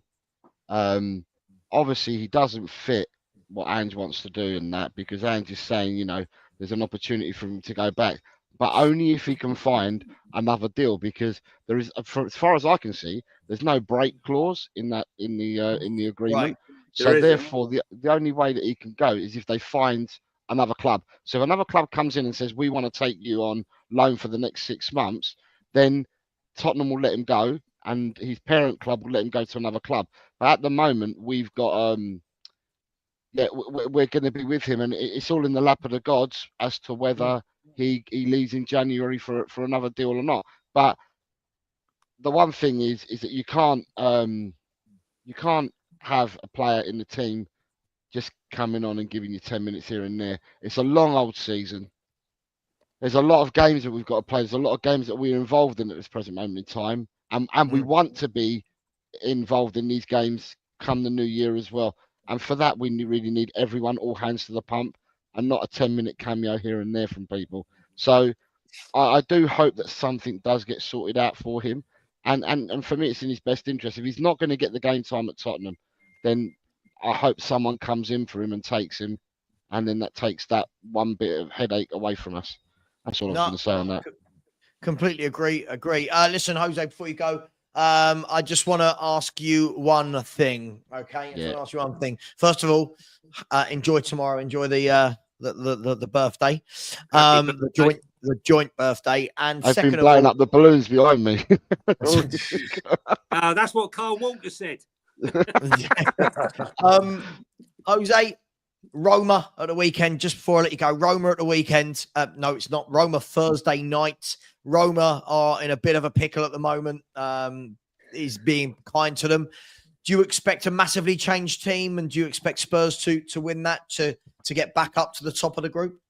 I expect Tottenham to win it, and I do expect Tottenham to make changes. We're at home, so at home I expect to win it. Listen, I'll take a 1-0 in Europe. It doesn't have to be a sexy scoreline. I'll take a 1-0, get the 3 points, move on. No injuries. Pick up 3 points, 1-0 victory, no injuries, move on to Sunday's game for me. I'm not one of these that wants to have we all want sexy 9-0 victories. That ain't going to happen. So of course. I'll take a 1-0 victory. You play Wigan. I'll take the 1-0 victory, get 3 points, move on, and look for Sunday. Yep. No, appreciate that. Listen, as always, Jose, always love having you on. You're very calm, the yin to my yang, so to speak. Thank you very much. And I'm sure I'll catch up with you this week. Nice speaking to you, Jose. Fellas, there's a great panel here. Smash the likes up for Savva. Thank you. Can I just say, does Destiny 5 not understand the rules of being a Spurs fan? What is all that? white and red hearts. I mean, what's going on? Huh? Come on, man. Sort yourself out. It's blue out, or people. white, okay? Blue See or ya, white. Jose. Take care, mate. Take care, Enjoy mate. the party. Cheers, mate. Enjoy the See party. ya. Happy birthday. I think you see with what you said with Roma, they gave Napoli actually a bloody good game today. Napoli actually squeezed that, and Yeah. they are not as bad as they're playing at the moment as such. I think they've got a significantly better defense midfield than us.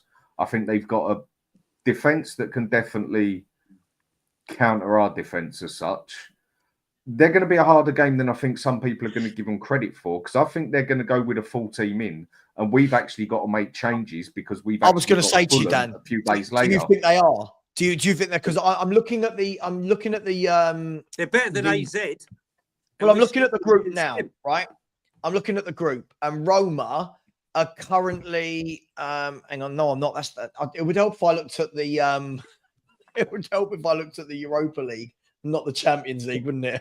I'm like, where's Roma? Why aren't Spurs there? I'm looking at the league now, so we're 7th on 9 points, and Roma are down in 20th with 5. Now, obviously, you know, one win for them takes them to 8. A defeat for them could leave them with way too much to do. So do we all think that Roma are going to go strong? Do we think they're going to go stronger than we go in this? And even then, have we got enough to break them down? Because they're a mess this year. They're an absolute mess. They've got good footballers, but I think they're on manager number 3 already, and it's November or something. So it's like it's mad. They have not got a bad team at all. It's just it ain't clicked for them this year. I'm not saying they are Champions League teams or whatever and that, but they're definitely, I would say, on the same level as us. They've got some very good skill in there. Are they better than AZ? Significantly. It's just they are having a shit season, basically. But look at us. We struggled against AZ Alkmaar. We struggled against Galatasaray. We weren't exactly brilliant at Ferencváros, right? And let's be honest, Karabag are 2 bob, in my opinion. You know, I don't think we've been outstanding. And for me, the one area that Ange is yet to prove himself for me in his managerial career, both at Celtic and Spurs, is in Europe. That's going to be a test for him. I need to be convinced that he can go to Europe and tactically show some nous. What are you saying, Johnny? Ian? Yeah. Difficult to judge when you're playing a B team. Yeah, no, which in effect we are, aren't we? Yeah. Yeah, but so is the opposition we play against. Like, so the other teams we're playing against mix it up. And Johnny, if I'm talking for you, Johnny. Johnny alluded to Celtic and correct. And his European record for Celtic was, look, again, I don't expect Celtic to go and win the Champions League. I'm not expecting it. But their record in European competition was horrible. So do you concede that, Ian, or did you just think it's because we're changing so many players? I think the result, I think the scores would be better. The overall score lines would be better. You know, had we played our first team, I think we'd have won. Listen, Karabag, we'd have probably knocked them for 5 or 6. Ferencváros, if we can beat them with nine changes over there, what can we do, you know, without 9 changes? And Galatasaray, I think our first team would beat Galatasaray home and away. I don't know what that's based. I don't agree with that. I really do. I think. Listen, what's it based on? Galatasaray tore us a new one. Galatasaray tore us a new one. Yeah, but look at the team we played and the system we played. If we played a first team playing like we did yesterday with that system, Sav, I think we'd beat. No one looked at Ian, but again, this is where we get to. We were wide open. We were wide open over there. Ian, that's the manager's wrong system, and they took advantage. Yeah, but Ian, that's the manager's choice. What we can't do is turn around and go, well, yeah, we would have beaten this team with this. The manager is paid to manage and make these big decisions. And if he gets the team wrong, like for me, the worst thing, when I looked at that Europa group, table, we all turned around and said, "Poor that Galatasaray game. That's a big one. That's the toughest." Didn't we? Yeah, That's the agreed. toughest Yeah, game agreed. in the group. So for the toughest game in the group, he puts out that team. Right, there was still a lot of first team to players save in there. us for Ipswich. To save us for Ipswich. Ipswich. He puts in that team, and it's not even that he put in that team, Ian. The tactics. You're going to Galatasaray. They've got one of Europe's deadliest strikers up front. Whatever you think of Osman, he scores goals. No, he's a super player. Right. So surely we can't turn around and go, yeah, but if we did this, because that's what he's paid to do. Okay, let me rephrase it. Let me rephrase it. If we play them deep into the competition again, he will play his first team. Hopefully, he will play the right system because he would have learned. And I would take us to beat Galatasaray with our first team, with the right way of playing home and away. I over 2 legs, I think we beat them. Quite possibly, but Galatasaray. They're not better than Man City, Sav. They're not better than Man City. Yeah, hang on a minute. Hang on, Ian. What we can't. Hang on, Dan. Sorry. I've been very passive. Because we've now got to use that as a benchmark. That has got to be used now as a benchmark going forward. They cannot allow that standard to drop. I hear you, but at the moment, it's not the benchmark. It's the anomaly. And this is what we can't do is now just say, well, we battered City. No one else stands a chance when we play. No, I'm not saying that. I'm not saying that. But we're beating the better clubs this season. We've beaten Villa. We've gone to Old Trafford, and we've won yesterday. It's not, and we're losing against crap. We're losing against poor teams. I agree. But this manager made those decisions. Like he did. We could turn around and say, with our best players. For me, I looked at Galatasaray's team, right? For everything we said about it, Galatasaray had Davinson Sanchez as their main centre-half, a guy that people didn't even want above Ben Davies and Dragusin. So by that metric, we had a better defence than them because we had Davis and Dragusin. They had 3 37-year-olds across their park, some in Icardi, and the goalkeeper was 37 and blah. For me, at the end of the day, Sonny was on that pitch. James Maddison was on that pitch. Dragusin was on that pitch. Pedro Porro was on that pitch. The tree was in goal. The tree was in goal. For me, I just think they didn't just beat us because of the players on that pitch. We were set up so bad for that game. And totally. That was the game for me where I wanted to see, right, Ange, show me what you've got. Like Johnny said, show me what you've got in Europe. Out tactic the best team we're going to play in the group phase, Correct. if you will. And he didn't. And then for me, it's the easy let off for him now. But the team he picked and the tactics, that's on him. But it's a double, Savva. Savva, it's a double on him because to do what he did against Galatasaray, and I was actually doing a watch along for We Are Tottenham TV, and it was the most painful thing. I had to sit there because I knew we weren't going to do something. In normal time, I actually think I would have got up and left. But obviously, I couldn't do that. But then having done that, to have such an abject performance against Ipswich was a double whammy. You know, everything he planned was wrong.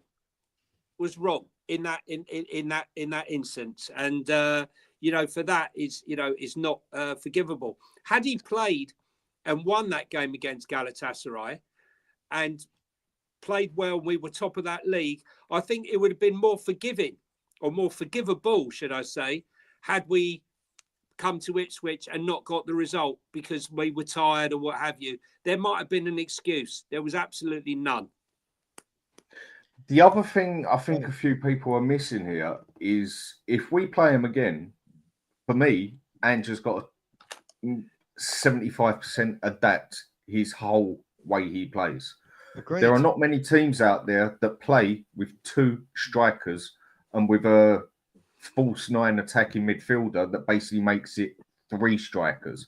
2 at the back is not going to cover that too well, as it showed, and pressing that high line. When it comes to a team like Galatasaray, I feel like, again, personal opinion, you got to go 3 at the back because they've got 2 strikers who can bang it in the net. They've got people who can run that ball. Whether age or not, for me, don't come into it. If you're good, you're good. And for me, he would have to adapt his whole tactics a bit, formation even. Because how often do you play with 2 strikers at the front these days? Be interesting, Quite. Dan. A card is out for the season. He did an ACL against us. So he's gone. Oh, I He's didn't know he was out for the 9 months. season. Sorry? So they'd bring I didn't. Matt Schweight would come in, wouldn't he? I think. Yeah. Yeah, I didn't know he was out for the season. But either way, they will still play with 2 strikers. And 2 strikers these days on 2 centre-backs. Centre-backs aren't even ready for that sort of thing these days because it's just pretty much unheard of most of the time. And if we was to play our usual way, that's basically 2v2 or even 3v2 in their favour. And I think that was one of the things that totally cooked us against Galatasaray was the fact that they had 2 strikers and they weren't even clinical. Tell me something. You know how Ange hates dirty tactics or to be involved with the dirty tactics and all the rest of it. How's it gonna work when we play Roma and they're going down every 2 minutes and stop starting the game? Because we don't seem to cope very well with that either, for some unknown reason. Frustration, isn't it? By the way, can I just say that, by the way, listen, I'm not sitting here, I think people in the chat get me wrong, I'm not sitting here and saying we can't beat Galatasaray at all. I'm not. But what I'm saying is we can't be disingenuous about this. We can't just turn around and go, oh yeah, but we'll do this next time. This, to bring it back to Johnny's opening point, was I want to see Ange pitted against the managers in Europe. And so far, it's very hard to judge because the one tough away game we've had, he's getting a pass from all the fans because of the team he picked. That doesn't cut it for me. That should have been the game where you go, that should have been the one Europa League game where you go, we're going to go stronger.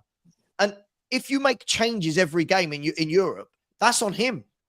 That's on him. That's not, we can't turn around and go, oh, you know, other clubs make changes.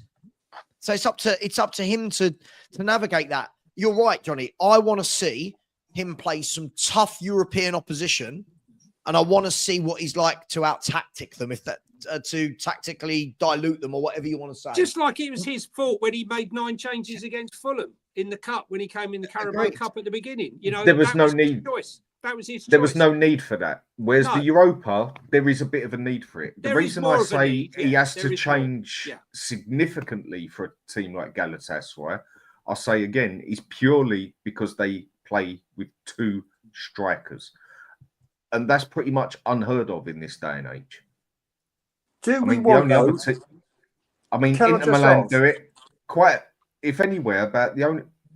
Italy is one of the main leagues that still do a bit of 2 strikers, but most clubs over Europe do not play with 2 strikers. So that is where I do feel any team that plays them would have to adapt significantly. Do we not think, guys, that the reason, obviously, listen, we could have 17 games, I think, in December and January. So come February, do we want players burnt out, or does he? He's got to start rotating. You know, if he gets a couple more injuries, you got to start bringing players in that have hardly played for months. It's no good. Ian, sorry to interrupt you, but when you say that, I'm sorry, that's excuses now, because we know from the summer when we said we saw this coming. How many games we've got in the summer? How many games we've got? No. I'm not saying that, Alex. I'm not arguing with that. What I'm saying is we've only got 23 for the European squad. We have got a wafer thin squad. Look at the bench yesterday. Well, whose we had fault's that, 5 though? kids. We had 5 teenagers whose on that fault's bench. that, though? I'm Before sorry. you two get into it, Johnny needs to go. Before you two get into it, we'll come. It's funny that Johnny's disappeared. Now I turned up. It's funny. It's funny. Alex, mate, I'm always... Alex, I'll never run from you, mate. If you ask Ian, I was actually meant to leave 15 minutes. I'm joking. So always ready. I'll see you on next time, buddy. He's running scared, Alex. He's running scared. It's funny. He's saying the same thing I'm saying. So why am I called negative? Why are we called negative, Savva? Dan? Don't know. If you don't know, Johnny, you need to know, and all the rest of it. Yeah. Good to see you, though, Alex. Good to see you looking well. Good to see you. Thanks for coming on, thanks Johnny. And Dan, Ian, Alex, sorry, it was short and sweet. Savva, thanks for having me on, and everyone who's part with me in the chat. Have a good weekend. Remember, bounce into work, positive, and enjoying every moment. until Thursday. See you Yeah. soon. Yeah. Have a See you, good John. Say Take easy, care. mate. Cheers, John. Ta-ra. Cheers. You see what you're saying there? Could I just point on what Go for it, man. Go for Alex it. just said there? We're only You're going to right go on for what you're 15 more minutes, though, right? I don't want this. Is No, not going to be don't worry. I've already had my say on Mr. Box You're- Office TV earlier, so don't worry about that. You're right. You're right on what you're saying. This is totally down to Ange. But what I feel Ian is saying, okay, you got to push that aside. That's done and dusted. It is what it is. He's now got to do what a lot of us want him to do and play with the deck of cards he's got. That bit cannot be changed. It is his fault or whoever's fault. It's done. We can't change that.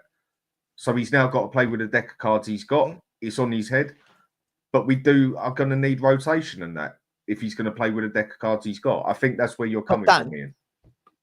Definitely. Otherwise, But you can't play the I- same 11, can I 12 say it? players every single match. Sure. But you also don't have to make that many changes for a midweek game. Look, we were going into an international break. We had Ipswich at home. I was told that we were resting the players. We know what happened at Ipswich. At the end of the day, what are we going to do? Does everyone here want Champions League football next year? Yes. For sure. So when we get in Champions League football, touch wood, if we get Champions League football, those Champions League teams don't rotate their teams midweek. So all of this, you can't play them all. Mo Salah's going to play every Champions League game and every league game for Liverpool. So I feel that this need already in the season that we're saying he's got to rotate 6-7 players. I don't buy it. For me, against Galatasaray, you pick the nucleus of your side and you add in 2 or 3 youngsters.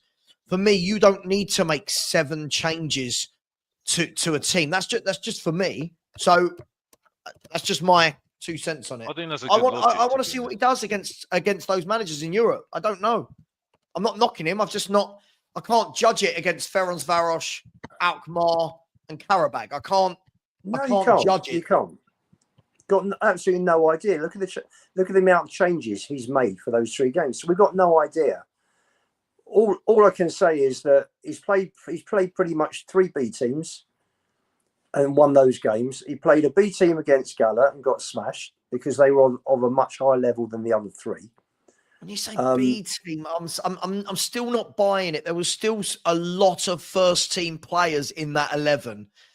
Like when we say B team, James Maddison is not B team, right? Okay. Sonny is not B team. Brennan Johnson is not B team. Who was it? Basuma, who started, is not B team. Radu Dragosin, Porro. But this is a lot of first team footballers there. But if we're going to say these are all B team, all right, we're half team. Hang on here. It's But probably we're half saying- and half, Sav. But then we've got people going, oh, we'll definitely win the Europa League. Well, hang on. On one hand, I'm told we have to rotate. On the next hand, I'm told we're definitely going to win the Europa League, but the players aren't good enough who come in. I'm just a bit confused as to the narrative of all of this. Well, he's going to play, Sav. He's hopefully the team have got a lot of games coming up between now and May. Sure. And we haven't even started the FA Cup yet. So, we've got a decent chance. We've got a home tie in the League Cup against United. And we should have at least two games the other side of 4 games the other side of Christmas, because we'll have the Hoffenheim and Elfsborg, and then we should be in either the playoff or straight into the last 16. So there's plenty of games coming up. The training is high intensity. The playing is high intensity. Players are picking up hamstring injuries because of the way we play. There is a very real chance of burnout, and you just cannot keep playing. You can't flog these players week in, week out. And I think if you're looking over the course of a season, in essence, what you said, well, yes, it was Ipswich the Sunday after, so we should have gone strong with Gala. There's obviously, that's a fair point, because look what happened with Ipswich. They didn't turn up. They didn't turn up. So you may as well have thrown him in on the Thursday against Galatasaray and just played the best 11 you've got, missing 1 or 2, which is what we did yesterday. But I think he obviously has to plan for the season. I'm sure he's probably been told if there is or isn't any money for players coming in January. I can't see them bringing anybody in. Can you? Can't see it. Maybe they'll recall. You know, there are 1 or 2 players on loan. Maybe they'll recall. Maybe they'll bring Phillips in as cover for Mickey and Davis, possibly. I agree. Maybe they'll pick Yang's up coming in. Cardosa. I've never seen this Cardosa. I've no idea whether he's any good or not. So yeah, I agree. I agree with you. If they're cutting back, which is what they've done, they've slashed the wage bill, they've slashed the playing staff. He's trying to get the club ready to get investment in. So I can't see him going out and spending 100 million or 50 million, whatever it is, in January. And it's not so easy to get the right players in Jan either. You're very right, but sorry, I think what Ange done yesterday was pretty much save his career at Spurs for about 2 or 3 months, depending on how shocking the next few games end up. But I think he's even if we lose against Ipswich and lose our next 2 or 3 games, I still think he's just bought himself at least another 2 months at the club. And I do think he will get, if he stays till January, which by the look of it could well be more than likely, I could see us making a buy or 2, but I don't see us doing, like what you said, sticking significant amount of money into it. But I do think a transfer or 2 could be pulled off. Dan. But again, you're right on what you're saying. January is one of the hardest times to do it. What do you mean What do you mean by what you said? He's bought himself 2 months, because that's where I'm. Yesterday, I mean, I don't. I don't know. I think basically with that result, I just think he's bought himself more time. Not necessarily with certain players, but with a hell of a lot of players that were supporters that were actually starting to turn. Because from what I saw, maybe I'm wrong, but I can only go by what I see. It was turning into more Ange out than Ange in.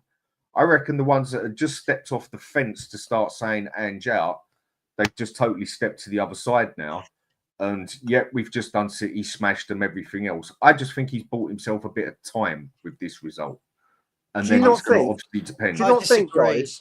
Disagree. So I disagree. Do you not think he can turn around and say, we're 3 points off third, we're in the quarterfinals of the League Cup, and we're in the top 8 of the Europa? Why are you going to sack me? Look, I feel that any conversation about sacking him, this is what I've really struggled with on my channel for months, is I've said I don't rate him, but people are making it out like I come on the stream every week and go, sack him, sack him, sack him, sack him. I've said this manager's not going anywhere. He's not going anywhere. The club have done what they've done for a reason. They've given the man the players they have for a reason, because he doesn't need doesn't want the big stars or whatever. At the moment, you're right. He is 3 points off. Now, for me, would he have been in another season where teams are more consistent? I don't know, but no one's consistent at the moment. So he's not going to be going anywhere. Me not rating him that much, that's my thing. That's up to me. That doesn't mean I think he's going to go. I think this manager could almost lose the next 3 or 4 league games. Nothing would happen to him. The fan base love him too much. Levy understands that. I genuinely don't see that he would. And I don't think he's going to, he's here. He's here. I don't think he's going anywhere. There's enough winnable games that we're going to be in and around this top 4, 5, 6, 7 place between now and the end of the season. For me, it's just, I've said all along, you're all bored of hearing me saying it. All I want to see is some bloody consistency. That's all I want to see. I'm just bored of being a yo-yo team. And I don't mean, we've beaten Fulham. There you go. We've broken the win, lose, win, lose. I mean, can we now go between now and the end of the season and say, we've played, what have we got? 8 league games between now and the end of the season, 7 league games, right? Can we get to end of December, sorry? End of the year. Right. To the end of the year. If we've got 7 or 8 league games, can we say, okay, we've lost 1, we lose 1 of them, we've drawn 1 and we've won 5. can we get some solidity in there where we don't just keep going, we're the best, lose to Ipswich, we're the best, lose to That's all I want to see. People seem to take that massively out of context when I say that. And I'm going to show you something. All right. I'm going to show you something. You've all seen it.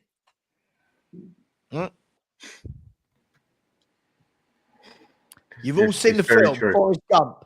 Ben, change this for me because I said to him, this statement is Spurs. This statement obviously has been changed to Spurs. It is Spurs. Mama always said, the original quote is, life is like a box of chocolates. You never know what you're going to get. That's Tottenham. I never know what I'm going to get. So I can sit here and go, what a great win. And genuinely, what a great win. How brilliant were we yesterday? That's great. But back it up. Go and back it up. But what we can't have is some people are called out for going, where are all the Ange doubters? Well, hang on. 2 weeks ago, we lost to Ipswich. A week before that, we lost to Palace. So that's why people doubt it. Beating Man City is wonderful. But I've seen us beat Man City before, guys. I've seen us beat Man City with Poch, with Nuno, with Jose, Conte. It's brilliant. Beating the great We are their bogey team. We are their bogey team. Sure, but even away from being their bogey team, what are we going to do to add the consistency, not just what am I trying to say? The win yesterday, that's the glam, right? That's the headline, isn't it? If this makes sense, guys. That's oh my God, look at Spurs, we were great. That's superb. I love it, right? I love that. But now, can we do the less glamorous stuff? Can we do the less glamorous stuff? Can we start being consistent with our form? If we do that, I turn around as a fan and say, do you know what? I misjudged Ange. I got it wrong. I misjudged him. Look what he's done. He's done a brilliant job. But until that time, I'm not there yet. Sav, I just want to say on behalf of all of us want Ange to be mega successful. Of course. Nobody wants him to fall down. I picked up the phone this morning, went onto Twitter, and I saw this post. Where are the Ange outers? They've all gone quiet. And I just, none of them say how good Ange is. So I just went straight back and I said, absolutely fantastic performance from all the players and the manager. Full stop. Now tell me about Palace. Now talk to me about Palace, Ipswich and Brighton second half. I've not had a reply yet. I've had loads of likes, but I've not had a reply from the guy. And this is the mentality of these people. It's just nuts. Completely nuts. We want to see some consistency now. And one thing I do find frustrating is there's been certain times where this manager actually looks like he's got his head on his shoulders. A lot more less times than more as such. But there has been times where you think, do you know what? He's got it right. He's got an idea. And there's times where you've sat there and thought, it looks like he's actually adapting and starting to read games better. And then all of a sudden, you'll just see the total opposite, where it comes to pressure, the players sort of look over to him, and he'll just stand there with his hands in his pockets looking at it and not make subs until we're 3 or 4-0 down, whatever. And then that just totally throws me the other side. I'm still Ange out, and I will be until I see some significant consistency of him. Excellent result. Oh, I can change, but I'm not going to change over one or two games. You can't change overnight, though. That's the thing. Exactly. No, you're right. That's the thing. And I'm not gonna.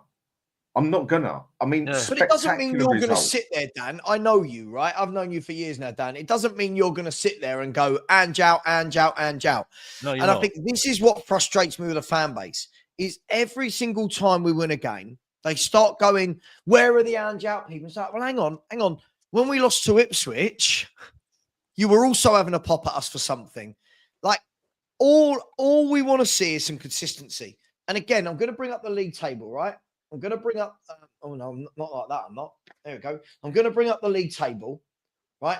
And again, if anyone wants, there we go. Look at that. Look at Spurs. Lost one, lost 1, right? Again, the only team you can see there in the top 12, let's see how far this goes down, right? The only team in the top 12, there you go. The only team in the top 12, the next team is Bournemouth that have lost 3 of their last 6 games. I'm not knocking that because yesterday's result, I'll say it again, was magnificent. Magnificent. But when we win a game, everyone is praising Ange that he's a god. When we lose a game, the excuse is that it's not his fault. Consistency. And again, let me show you this, guys. If anything wants to sum up Tottenham in one picture, it's that. Isn't it? I think Ange is just an average manager as far as I'm concerned still. I think at the moment I can't change my mind on this because I think he needs to stick to doing what he needs to stick doing this transitional football as far as I'm concerned. The players are for this sort of style and that's it for me. You know what I mean? So, you know, they look more comfortable doing what they were doing yesterday. And even if the game is boring, the fact is we are more comfortable doing it. We're like Leicester City back in the day. We're like Leicester City. That's it. Simple. Because these players are not in tune to do this free-flowing attacking football. We can't do it. You know what I mean? And I think that's the way we are. I just think this was forced upon us. And I think I need to see over time. I think this actually is going to help us actually conserve a little bit more energy. You know what I mean? So doing this style of play in games, because then we're not using up so much energy. We're only using the energy, you know, to defend, press, and go on the counter, and that's it. So I think it actually will help us a lot if we do this style of football, to be honest with you. And that's it for me. That's what we talked about, Alex. For me, I'll say this again. I never want Spurs to lose a game. So that myth that's going out and around there that I want us to lose, I don't. I am a big enough, old enough, ugly enough guy that I can turn around and say, you know what? I was 100% wrong. I'm happy to do that. But what I can't do is a week after we've lost to Ipswich, suddenly go, do you know what? Yeah, you're right. Everything I've believed for the last year has completely changed overnight. However, if we get to the end of December, we don't lose another game in the league between now and then, right? And we're in that top 4. I have to turn around and go, don't I? Right? I can't speak for you guys, but I have to turn around and go, do you know what? I judged him too soon. But other people, they're allowed to judge him because we beat Man City. We're not allowed to judge him when he loses to Ipswich. It's like, it's got to be consistent. And for me, I'll ask this question to you guys. It's going to be the last question of the show. We ask this all the time, right? Is this the game that changes things? Is this the game that allows us to build momentum? Is this the penny dropping, or is this another great win? Oh, Spursy. I'll answer. Can I go first? You go for it, Ange, the team and Ange mirror each other, unfortunately. And I'll come round to answering you this at the end, Sav. He has made, yesterday he was brilliant. Against West Ham and Villa at home, he made the right changes. His in-game management was superb. With take out Ipswich, they all stunk the place out. That was, I'm not sure Ange could have done much.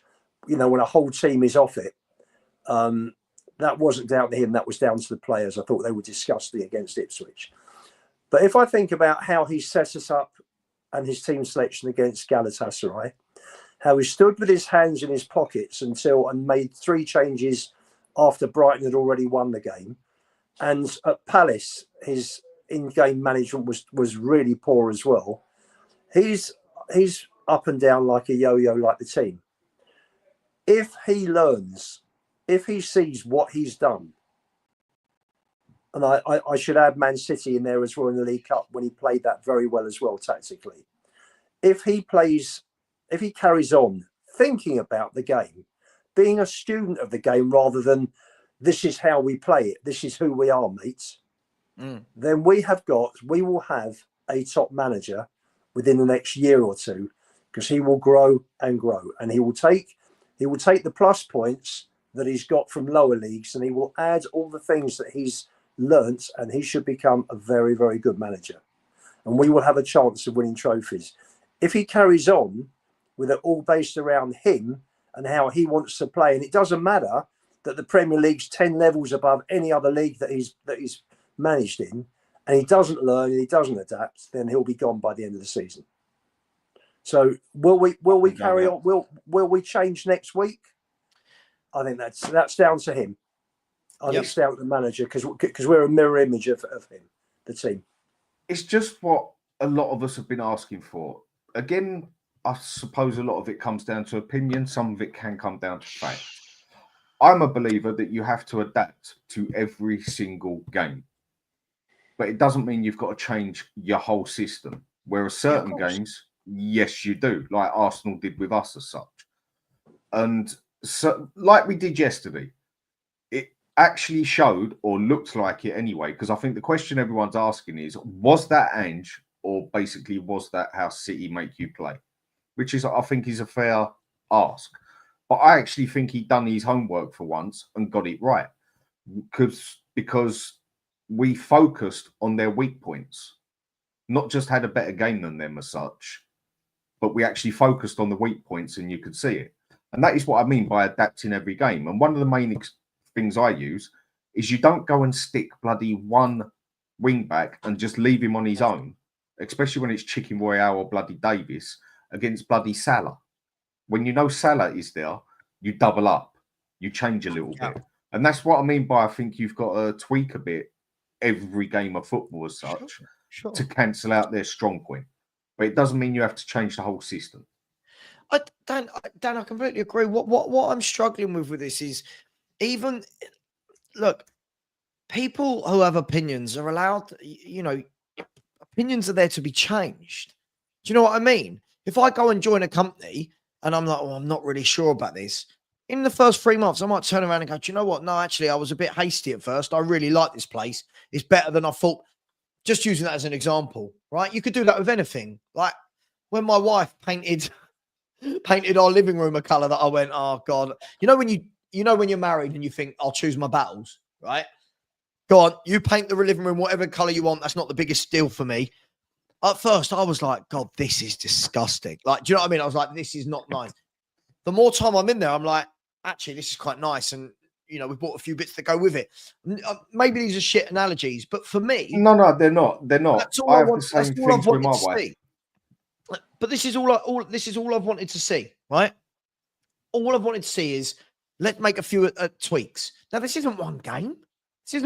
I'm not someone that goes, oh my God, we battered City. This is it. Ange is the greatest. Also, I'm not going to sit here and go, Ange is the worst. For me, over time, we will see. We will see over time. But every single game doesn't need this nonsense especially in the YouTube community of where's all the haters, where's all the doubters.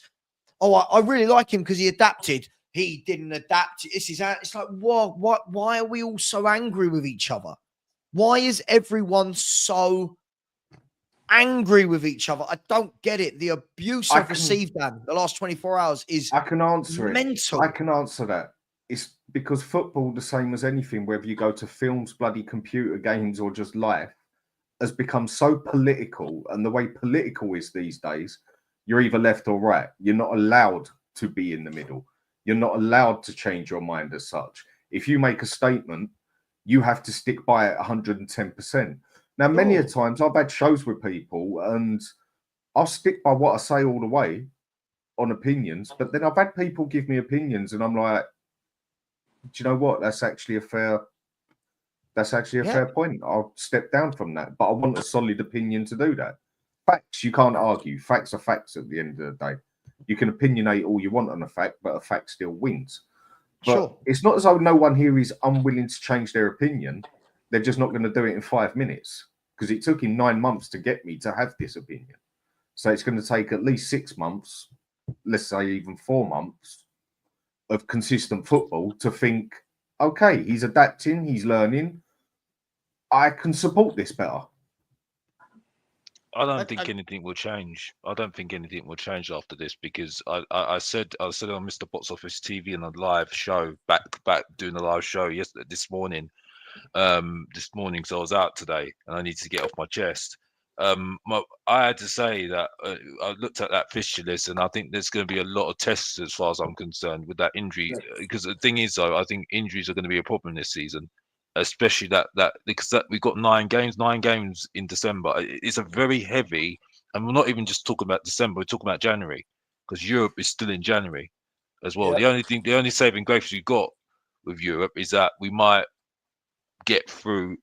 We might be through earlier, so we won't need so much to put so much heat on some of the games we've got to get playing. The one game that we had to play in January, I think, and that's it. So, Alex, do you not think we'll beat Fulham? Do you think we'll beat Fulham at the weekend? I'm not too sure at the moment. I think we do. I think we do. I think we do. Just put it out there. Should do. But would you be surprised if we play the way that we played yesterday, I think it'll be a very tight game. Whether we take our chances, which we look like we can, I think we should beat them. Yeah, it's at home. Yeah, cool. I just don't know what he's going to do. I think he's going to. I do have this feeling that he's going to revert back to try and play this tiki-taka football, open, expansive football, which again I don't think it suits us, and that's it for me. Also, we've got to think about Roma as well, and then we've got a few games away as well, which I just think at the moment I don't know. I just think we're not. Even though we played well yesterday, I don't know whether we've got this mentality of able to cope with carrying on this run and be able to carry on this run with the risk of injuries as well as the energy we're going to be using throughout these games as well, because they're going to be very heavy, and that's it for me. And it didn't work with it got the best of Poch's team back in the day. So I don't know whether these players are able to do it at the moment. That's just my doubts at the moment for me. Listen, Alex, I get it. Listen, as a Spurs fan, who was I speaking to earlier when we were going through? It was on my stream on Big Up when people were going through. Do you remember when we did this and then lost this? Do you remember when we won this game and then remember when we were 3-0 up and it reminded me, these are the reasons why I am the way I am. Right? It reminded me, and you guys have been there and seen it. So for a lot of people, there might be a lot of newer Spurs fans. Some of them might be older Spurs fans that are willing to let that slide. For me, it's once bitten, 300 times a shy. However, as I've said, I can't be a hypocrite. Tottenham Hotspur's next fixtures, and again, not Roma, talking in the league. Fulham, Bournemouth, Chelsea, Southampton, and then Liverpool. If we win 3 or 4 of those, I've got to turn around and go, do you know what? Okay, cool. We've just won 3 or 4 or 5 games out of 6 or 7. This is more like it. We're now up there with everybody else. But at the moment, it's the up, down, up, down, up, down. I just find it really difficult to know what are we. Do you know what I mean? I think you're being very kind, Savva. I think you're being very kind. The thing is, kind how, Alex? I think you're being very kind, saying, "Oh, I'll give it to like." But it's just me. For me, I need to see a little bit longer. For me, I get where you're coming from. Pardon? Look at those 5 games, Alex. If I was to say to you, we've just beaten City, and in the next 5, we're going to win 4 of them and lose 1. So that would be 5 wins from 6. Surely at that stage, right?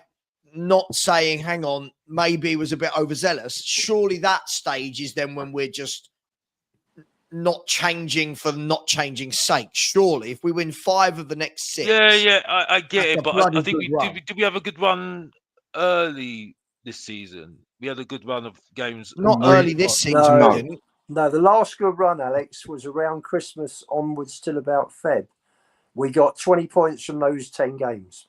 But did we win a few games in Europe and the league as well? Yeah, but the thing is, the games that we won in Europe against bloody Carrier Bag and that were just games that we should be able to bring out a bloody B thing on and destroy them at the same time. whether people say it's belittling them or not, is to me that's just a fact. They are ranked 50th in that one for a reason. I think we've won. That's I think we won 11 that's out of why the last 15, Dan. That's why I didn't count when we had that. What was it? 5 games winning on the trot. Them 3, I don't count them. Okay, a win's a win. I get that, but they weren't signs of consistency for me. Yeah, it's just it. Even if we go say the next 5 games and we win 3, lose 1, draw 1, I'll still have a bit more hope as such, as long as it's say 3 wins on the trot and then we draw and lose. I'm willing to wait, lose sort of thing. I've got a bit more of a threshold, to be honest with you, at the moment. I see your point. It's just at the moment I need to see it a little bit longer. At the moment, yeah, it's not going to change my mind totally. Yeah, it isn't the Skepta for me at the moment. I think it's just I just need a little bit more. I just need to see it, like I say, but it's going to have to be longer for me. You know what I mean? I agree. It's going to take me 4 months, a good 4 months, before I will turn around and say I will fully support this manager. But you got to start somewhere, is the way I can. I know, but I'm not even putting a figure on it at the moment. I'm not even putting a figure out. It's just for me at the moment. I'm just rounding it off. Rounding it off. I see what you're saying, but for me, I don't feel any pressure to put my stamp on it right now. No, you don't. But Alex, by the way, you do you. I'm not. Yeah. You do you. I'm never going to be one of those. I'm not having a go at you, Savva. I'm not having a go at you, Dan. You know I've got respect for you both, and Ian. By the way, I've got respect opinion, for you. And Nothing more. Yeah. No. Because the thing is, you two are talking, and I respect Ian. You know I respect you, Ian. But it's just for me at the moment, I'm not under any pressure at the moment to change my mind at the moment. I just need to see it, and I have to be the same way I was with Martin Johan and Pochettino. And at the moment, for me, hand on heart, I was happy with yesterday. But it's going to have to take a lot more. Look, it's going to take a lot more. I just don't think, Alex, that our opinion, if we're going to say our 3 opinions are quite similar, I don't think what we're actually saying is crazy. This is what I don't get. Yeah. Win, lose, win, lose, win, lose. So when people go, what do you think of this manager? I'm like, well, I'm not really sold because it's inconsistent. Like, people look at me when I say that and they message me as though I've literally said, like, it's as though I slept with their wives. But do you know what I mean? The way people react to me saying, this manager is inconsistent. He hasn't proved it to me yet. They're horrible. Go and support someone else. It's like, whoa, like, what are we doing here? We've had how many managers in 24 years? How many managers since I've been supporting Tottenham Hotspur in 40 years? So many. How many times have I seen people like a manager, people not like a manager? It just feels like this is the one manager where we're not allowed to have difference of opinions. It's silly because I don't think you're saying anything silly. I think with this one as well, it comes down to where so many people, us included, are just so pissed off with this new manager every 18 months. I don't want it to happen. Do I think Angie's good enough to take us places? No, I don't. But if I see a significant change in the game and the results, I will change my opinion, but I'm not changing my opinion in 5 minutes, whether it's a spectacular win off a City or not.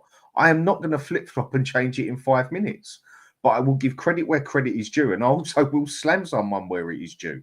And yesterday, credit where credit is due. But one game is not enough. And the saddest point of this is, if we should go and beat Fulham, yeah? But if we did not beat Fulham, would anyone on here actually be surprised?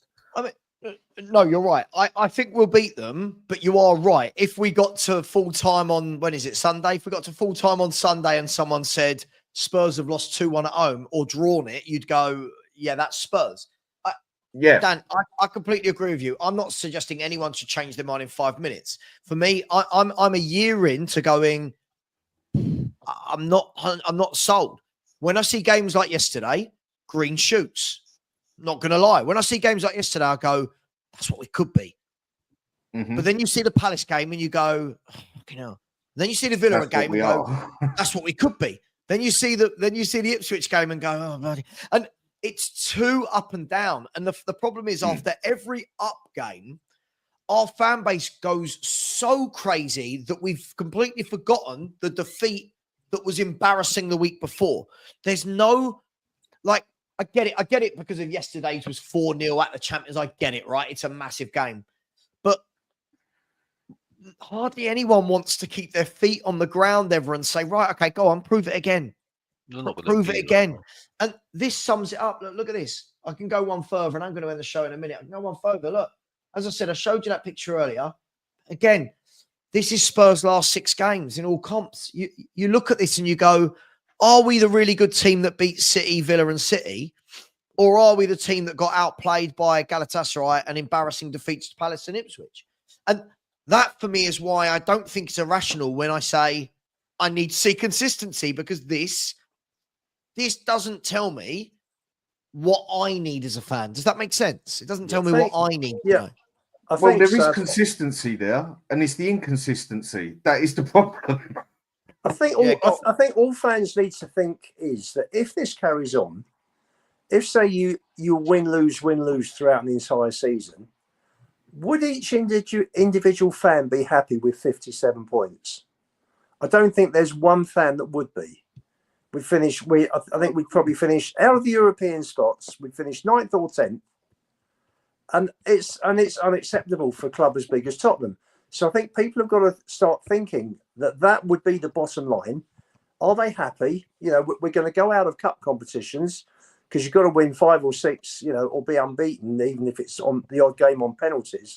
Yeah. To win a cup competition, at least 5 or 6. So, you know, how are we ever going to be successful? And I'm sure every fan wants to see trophies. Everyone wants silverware. So how can anybody be satisfied with this up down situation? It's got to resolve itself. Agreed. One way or another. But Ian, it's again, Lee, I'm sorry, this isn't true. When you're saying the mentality is after a good win, fans dig up games we lost. No. Yesterday, I'm sitting there on my watch-along, Lee, going, this is brilliant. This is absolutely superb. Manager's got everything spot on. Players have been brilliant. This is the best win I've seen for years. Lee, the problem is, within 10 minutes, my YouTube comment section's going mental with, gutted, you can't celebrate this. You predicted we'd lose this game. You're not a real Spurs fan. F off that. That's the mentality, Lee. That's when I turn around and go, hang on. All I've done is point out that, yeah, good win, but hang on.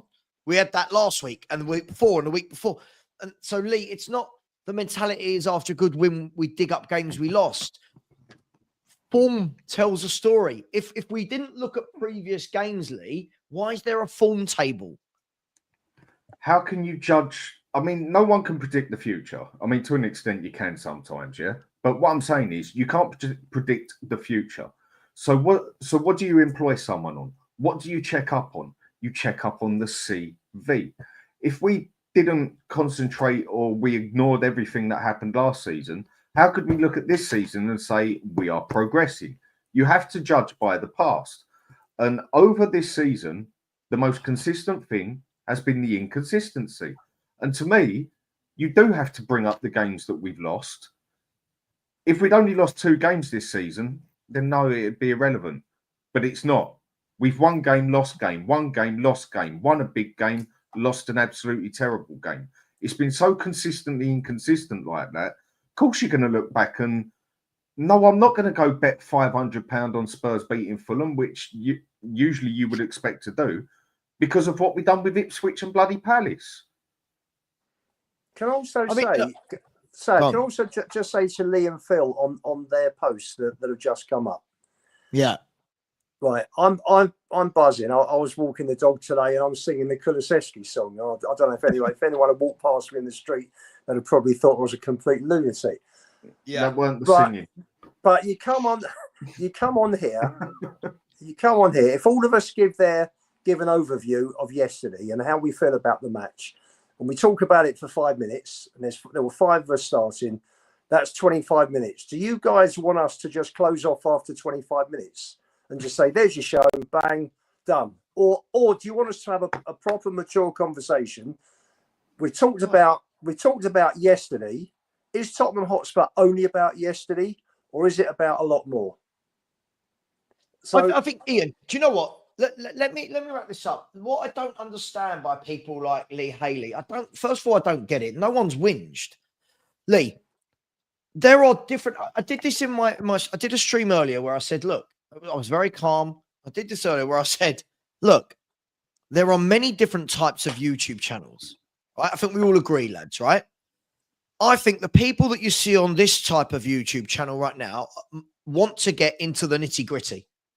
We started YouTube channels because we want to have the debate. We want to look at everything. So we're going to talk about all aspects of football, right? So when we're saying, how good was that Wednesday? Yeah, absolutely brilliant. Right, okay. I remember yesterday we were saying this, and then it's right. How do we move on? Right, well, we've got to get consistent. How do we do that? Well, the moment you start saying, well, how do we get better? It's amazing, right? Yeah.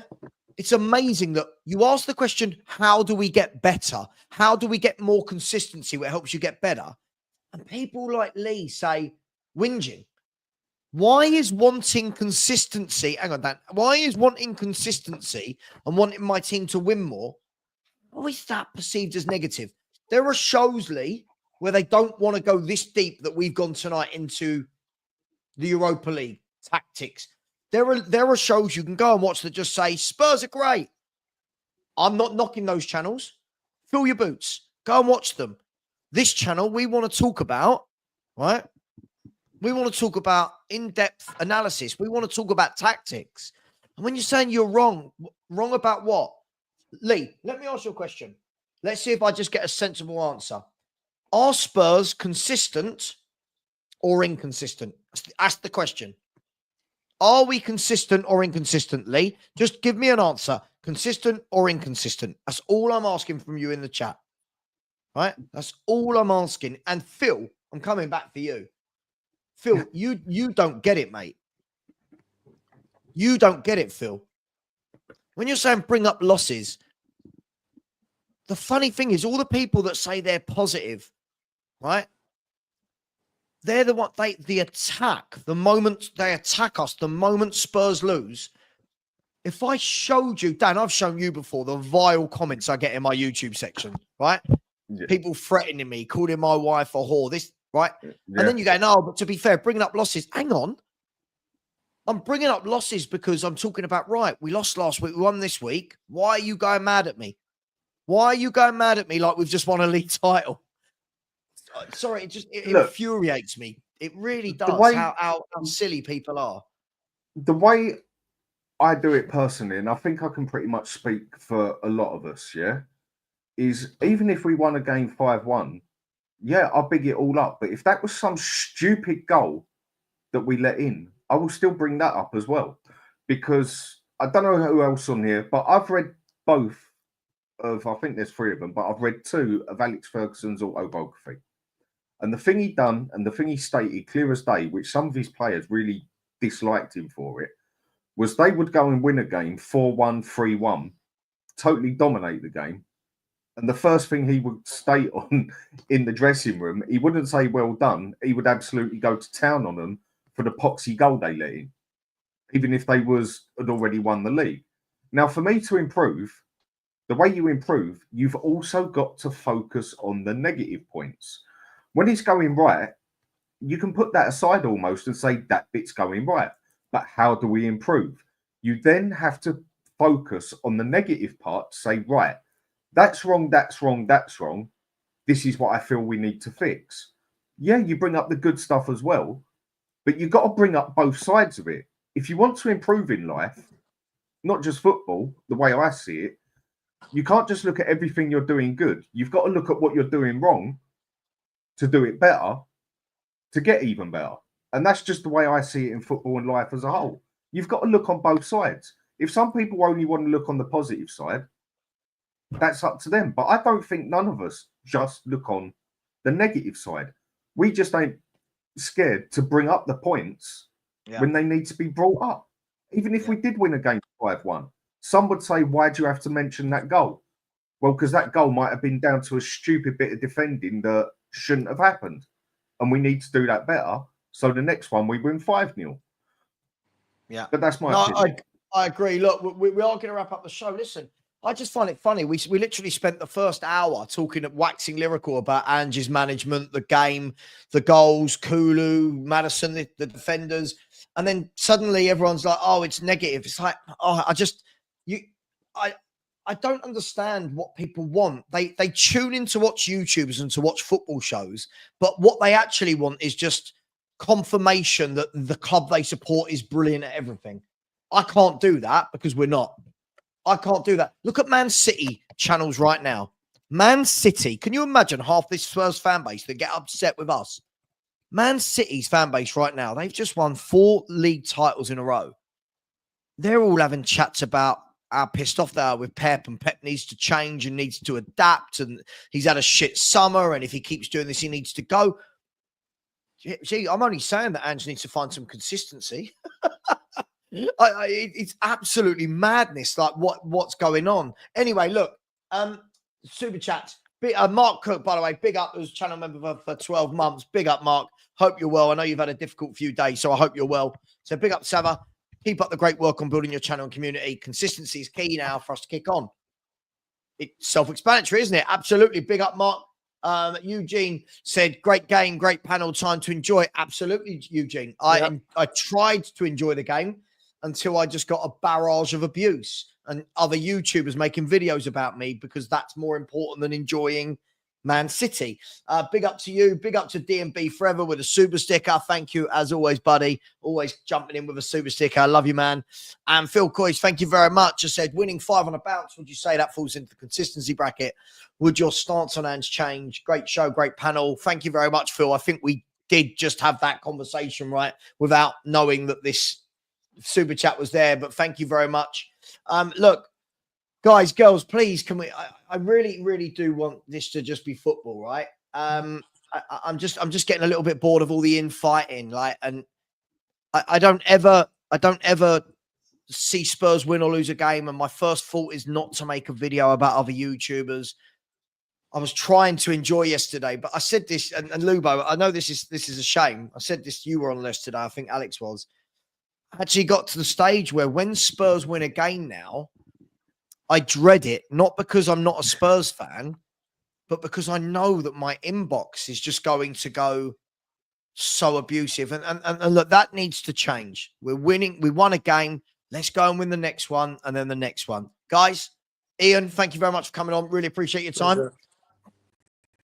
Great show. Always enjoy coming on, talking, and it's always nice to see the comments coming up, even if some of them today were a little bit over the OTT.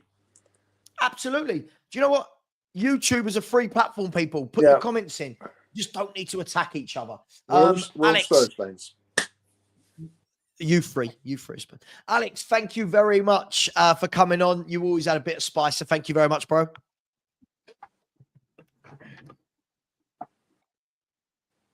You're on mute. Did you know you're on mute, or you? That an evening, so I was occupied. Well, Alex was occupied, so now you got Mr. Bots on phone for a little bit. But I did a stream earlier because I was back, because I had to get some things off my chest. But thank you for inviting me just later on. That's it. Thank you. Hope you haven't always, the show, man. Always appreciate it. And Danny, please get over and subscribe to Mr. Box Office as well. Thank you very much. And Danny, thanks for coming on, dude. Really enjoyed it. Well, thanks for having us on as always.